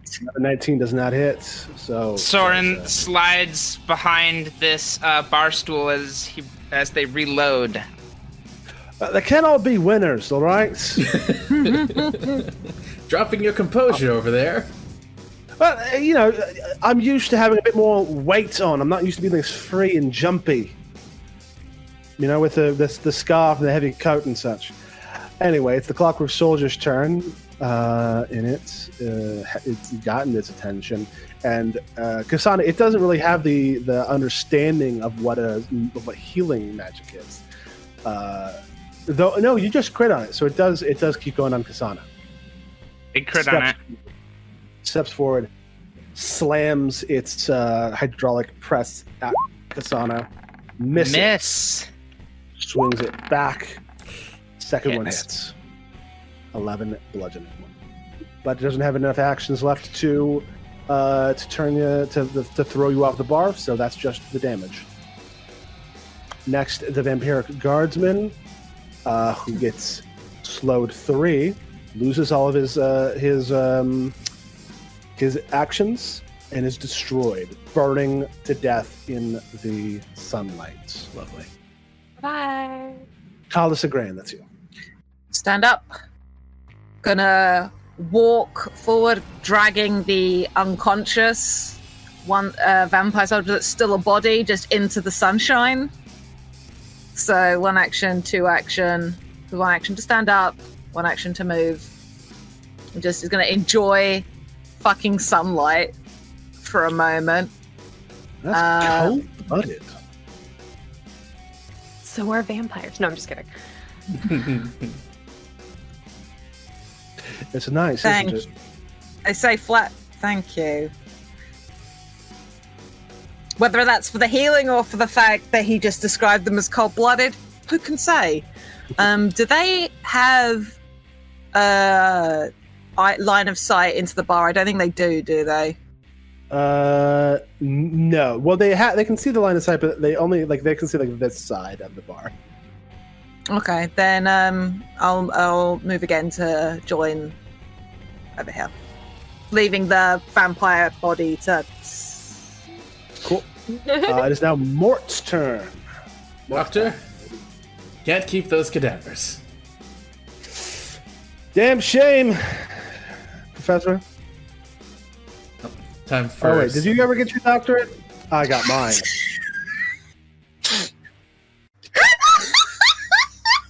So I guess I could call you student, right? Did you ever graduate? Yikes! Just get the bodies in the sunlight. Cool. Yeah, he spends his turn doing that. Fantastic. Luka Bogdanov's turn. He looks at you, looks at KSANA, looks at this cluster of people. Yeah. I Pucks don't like over being here, a cluster. Shit. pulls up his scatter gun, and goes, "All right," and gives it both barrels. Oh, to the Lord. 30 people In the doorway. Was in the that, doorway. sorry? Yeah. Yeah, because someone reflex. decided that it would be great to cluster up. Yep. So, ELżBIETA, APRICUS, Tala. I need 3. I need a reflex save. Just gonna hero point that one. Oh boy! Oh boy! Cool. So there's 3 successes. So you all take 12 piercing damage as a cloud of buckshot comes your way. And that is his turn. APRICUS, that's you. Okay. Yep. I'm just gonna let the flaming sphere go. Actually, wait, can it? Should be able to now that it's gotten close. All right. Yep. Nope. Instead, Oh, yeah. whiz, schwang. Let's get a flaming sphere cast. Cool. I believe that's a success against your. Yeah. It should. Yeah, so no totally damage. no damage out of that one then. So he dodges it. But he'll sort of recover from just having gotten his body riddled with buckshot. Draw an electric bolt out from his hand and fire off an electric arc. Both of them. That's Hell yeah. Oh yeah. Is that and that's the 2 of them? Yep. So at the Luca There's the and at the Clockwork soldier. Clockwork Soldier succeeds. That's amazing reflexes. Luca fails. Critically critically fails. Critically fails. Critically fails. That's 28 plus 5. Yeah. 3. Luca He just had kills them. 30 hit points left. You got the fuck Woo! out. Yes! Love to As see he it. falls smoking. The other one takes 7 plus 5, which is 12. And is still up, but looks very damaged. As Luka Bogdanov is taken care of. Very effective round, APRICUS. Round 7, ORIN, NÄTTSKU. All right, let's try trip this clockwork soldier. Cool. Da-da-da-da. Just using your attack score, 31. That is a success. Not quite a crit. You throw this thing to the ground. Sweet, and then I will take a swing on it. Ugh, fuck 14 ain't gonna hit. that. I'll hero point that. Okay. Just there we go. 27 will hit, dealing 13 damage. This thing had 11 hit points left. So you just slam your scythe into its chest and rip as the creature dies. Party. And finally, the danger is past. For now. You are all beaten. Several of you have been unconscious, or some of you have been unconscious. All of you are at least a little beat up. As you kind of stand, catch your breath, KSANA, you like nearly stumble off the bar before you like. I go help her down if she wants. Offer a shoulder. Mhm. And Yeah. I'm gonna Apologies for standing on your bar. Well, you know, considering that the other option was murder, I think I can forgive it. I'm gonna sort of look back at the crowd of people just there. She's like, I do not know how long the sun will shine. Maybe we should step outside and enjoy it while it lasts. Yeah. It's right now. It's got about Encourage everybody to come outside and just stand.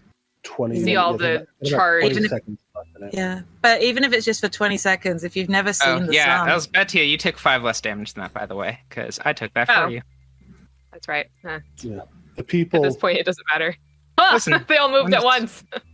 I'm not going to move them individually. I know, but it was just shocking. The people, like, very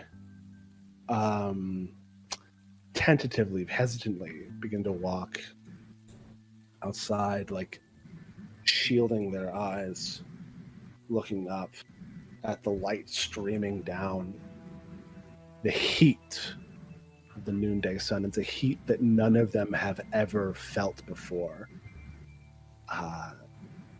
In their entire lifetimes, the sun has never shone on Tarandaur for generations.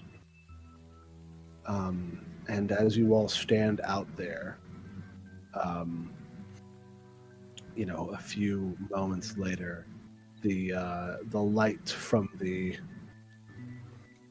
cloud break device, the cloud break device's beam kind of falters, the charge ceases, and the clouds come back, and you are in darkness again. And one of them says,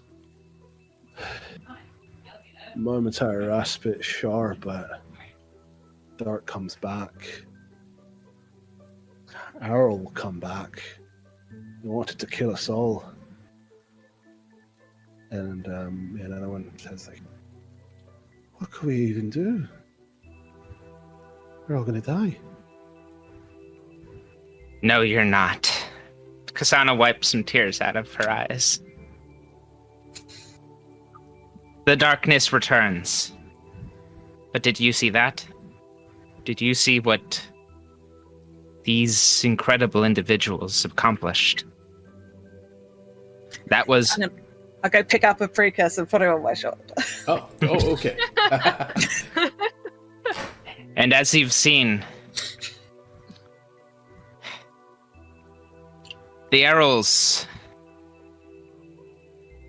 Aldrich Errol, may be a vampire, but so were many of his men today, and their corpses lie burned. Free of him stealing your best and your brightest from all of this, we have the willingness and the capability to storm the manor and free you from this grasp. Surely you've felt the pressure, even if you thought it was from some other source. Surely your lives feel strained and pressured. Yeah, I mean, people are like, of course, we toil day in, day out. We see no sunlight. We live in the dark. There's no, but this is a neat part of the trick, but there's no other way. You want the chance to see the sun again? Or do you want the clouds to just stay there? In other parts of the world, the sun still shines. It's here where that light is taken over. And all you have to do is just believe in the fact, if we could do it once, we could do it again. Or APRICUS, do you have anything to say? I've had it, smart man. Sun Palms the shoulder up. unshrouded. You felt the light upon your skin. Something none of us have ever felt in our entire lives. Over there, you see, we have the means. We can reproduce it, if only for a little bit in the other areas. Let the others see, just as we have seen, that there is hope and possibility up there. All we need is some room to breathe. And, curse or not, expose the sun from behind the sky yet again. But we can't do this alone. No. Orin's rage fades. You're not alone. No, that was Soren telling them. that My we apologies. can't do this alone. We need help. The people need to do this. As powerful as these people are, as the heroes that fought beside me today, you can't. It can't be just us.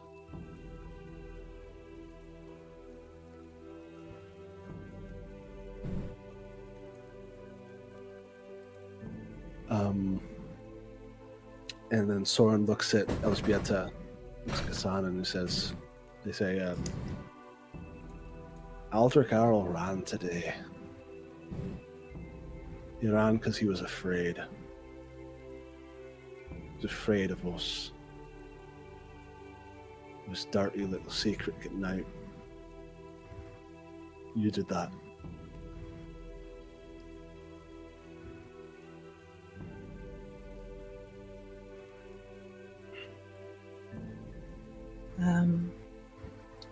Orin sort of gently sets APRICUS back down. Oh. I am not the smartest of people, but I know sickness, and that is what the Jarls are. As a people, I truly believe that we can heal from this injury done to Tarandaur, to the people. Send word. Tell everyone you can. And even if the later forbid it happening, we fail, others will know, and others can fight. No one deserves to live under this. You deserve the sun.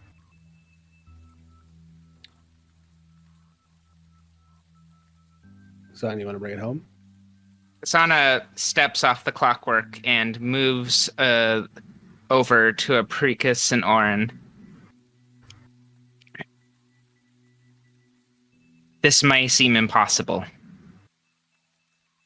And that is because you've been taught it is impossible. But, as you can see around you, together, the shackles are not nearly so tight as they first seem. And she is going to cast a second level healing burst on everyone, though she has subtly made sure it is not actually hitting ELŽBIETA or Mort. One out of pure pettiness. ELŽBIETA for safety, Mort out of spite. Fucking perfect. Cool. KSANA, give me a diplomacy check. Ooh, absolutely. No +1 from everybody's. I spend a hero point. Yeah, absolutely. A +1 from everybody each, so a total of +4. Wow. You spend another hero point. Would you like a hero point? Would you like a hero point? If someone spends their own, I'll let that bypass the thing. I'll spend it because I'm also pretty good at diplomacy, so Sure. you can take one of mine. All right. So +4. You know what? Let's just take it. Let's just +4. It's +4. +4. Yeah. 27, Okay. I'm yeah. just still like that. You know. She's tired. She's not a lady. Wanna be.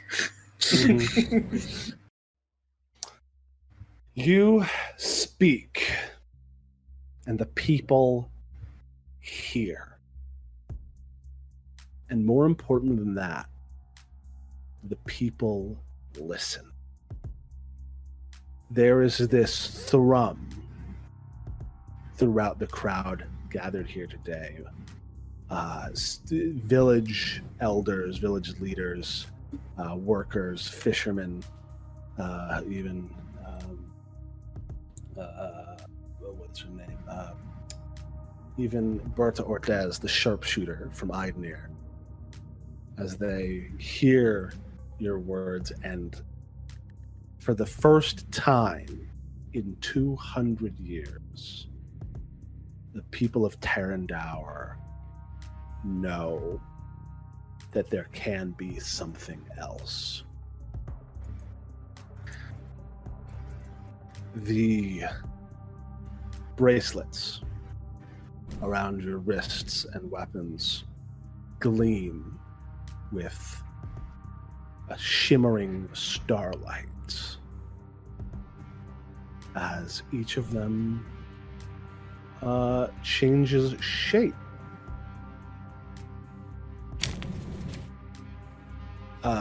Does anybody want to describe the new form of their item?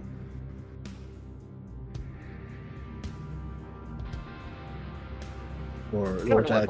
Is still You're- technically. Yeah, I sure. can describe. APRICUS sort of holds his up first as just towards the sky. It even without the sunlight, there's a bit of a glint. From the bracelet comes forth a prism that seems clearer than anything else, clearer than glass. It seems to have within it a spark of light as he just sort of holds it up and observes it carefully. And actually, that hand that the bracelet was on, the wrist and hand, it's more than just the prism. There's a glove that it sockets into.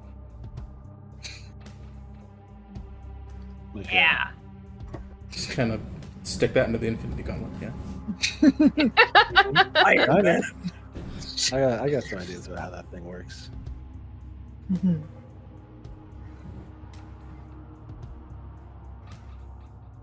Yeah. So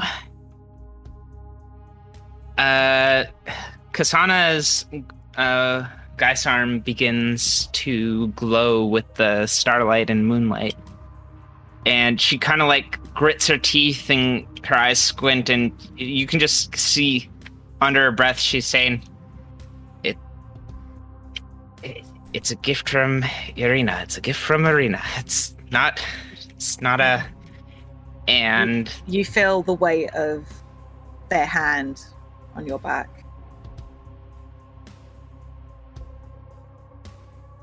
And the Geist arm glows, and it doesn't stop glowing. The ambient light that KSANA emits in her when her curse is active from the constant life that she is drawing through her and out of her seems to extend and just become part of the Geist arm itself. Its symbology doesn't change too much. There is some patterning on it, some of the sun and some of the moon. But mostly, it just begins to glow, and inscribed along its shaft, it says, "A gift in good faith." Mm-hmm. You know what you want to do, Map? No. I don't.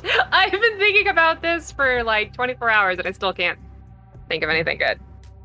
That's fine. I'm going to We be don't very have to- anticlimactic. we can wait to see that one until next time. Yeah. It's definitely going to not like come into play really until she's in front of Errol again. So like we see it transforms. ELŽBIETA like looks at it and like puts it in her cloak, whatever it is. Sucks it away. Mm. It's a surprise tool that'll help us later.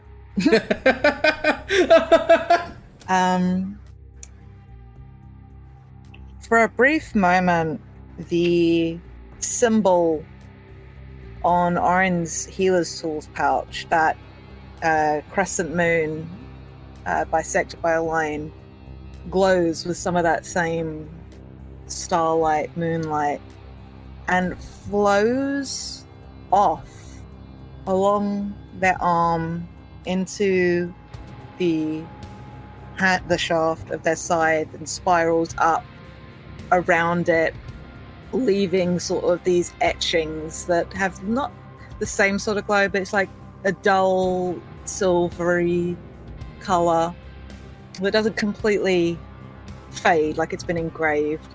And as it reaches the blade, which has always been this sort of very dark metal color, the dark gets darker and seems to pull in light, while at the same time almost a ghostly sheen of moonlight seems to surround it and imbue it. And it's like, when you're looking at it, it's almost like you're seeing two blades, and you blink and it's one, you blink and is there two?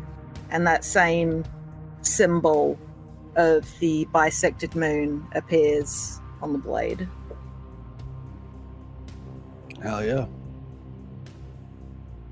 And this moonlight kind of shines on this space, despite it being the middle of the day, as the agents of Lady Moon bestow their gifts upon you. And you know that the time is right. This time next week, Rule will be free. And it will be freed by its people's hands. And it will be freed next session. Yeah. Thank you for joining us in the penultimate episode of Sagas of the Sunless Reach, the Riddle of Rule. I have been Zachary Fredrickson, found on Twitter at obfuscatinggod. My music found at iambugbear.bandcamp.com. And this was great. Yeah. This is very good. I've been joined this whole time in this endeavor by my friends, including Bitmap. Hello. I am Bitmap Prager. You can find me on Twitter and Patreon at BMPrager. You can also pre-order the book made by me and Emily Reisbeck, a comic book called Mountain, at cowhousepress.com/shop/mountain, I believe. And today I have been KSANA the Spear, and my weapon's nickname is Good Faith, which some arguments might be in, hopefully. I've also been joined by Cory. Hi, I'm Cory. You can find me on Twitter at Endless Musings. Just going to start extending the nameplate of APRICUS slowly and slowly. Let's see how many titles I can collect. That shining prism that will be the bringer of light, I think. Yeah. I've been joined by Jade. I'm Jade. You can find me on Twitter at Jade_Rose. Today I've been ORIN, Arena, Tala, and, you know, generally a very excitable viewer along with the rest of you. And you can see me play many more characters, including a version of Tala on Full Leader at FTL Cast and on Dumb Kids Playing Hero at DKPH. Yeah, and last but not least, I've been joined by Mab. Hi, I'm Mab. You can find me on Twitter, Tumblr, and Patreon at Little Lady Mab. I've been playing ELŽBIETA WRONA, who does not like her dad's family very much. That seems like Soren, though. Hey. Well, you know, that's neither here nor there. So, next session, 2 weeks' time, the final episode of Sagas of the Sunless Reach, the final weekend in August. August 28th, baby. August 28th. We return for the last time to the Parish of Rule. And lay siege to Albert Manor. What terrors await us there? Find out. And, well, till next time, remember. Fuck around and find out! Yeah! We don't do it so that you don't have to. We do it so that you know you can. Yeah. Yeah! Fight the power! Take care. Throw everybody. down your government. Good night, everyone.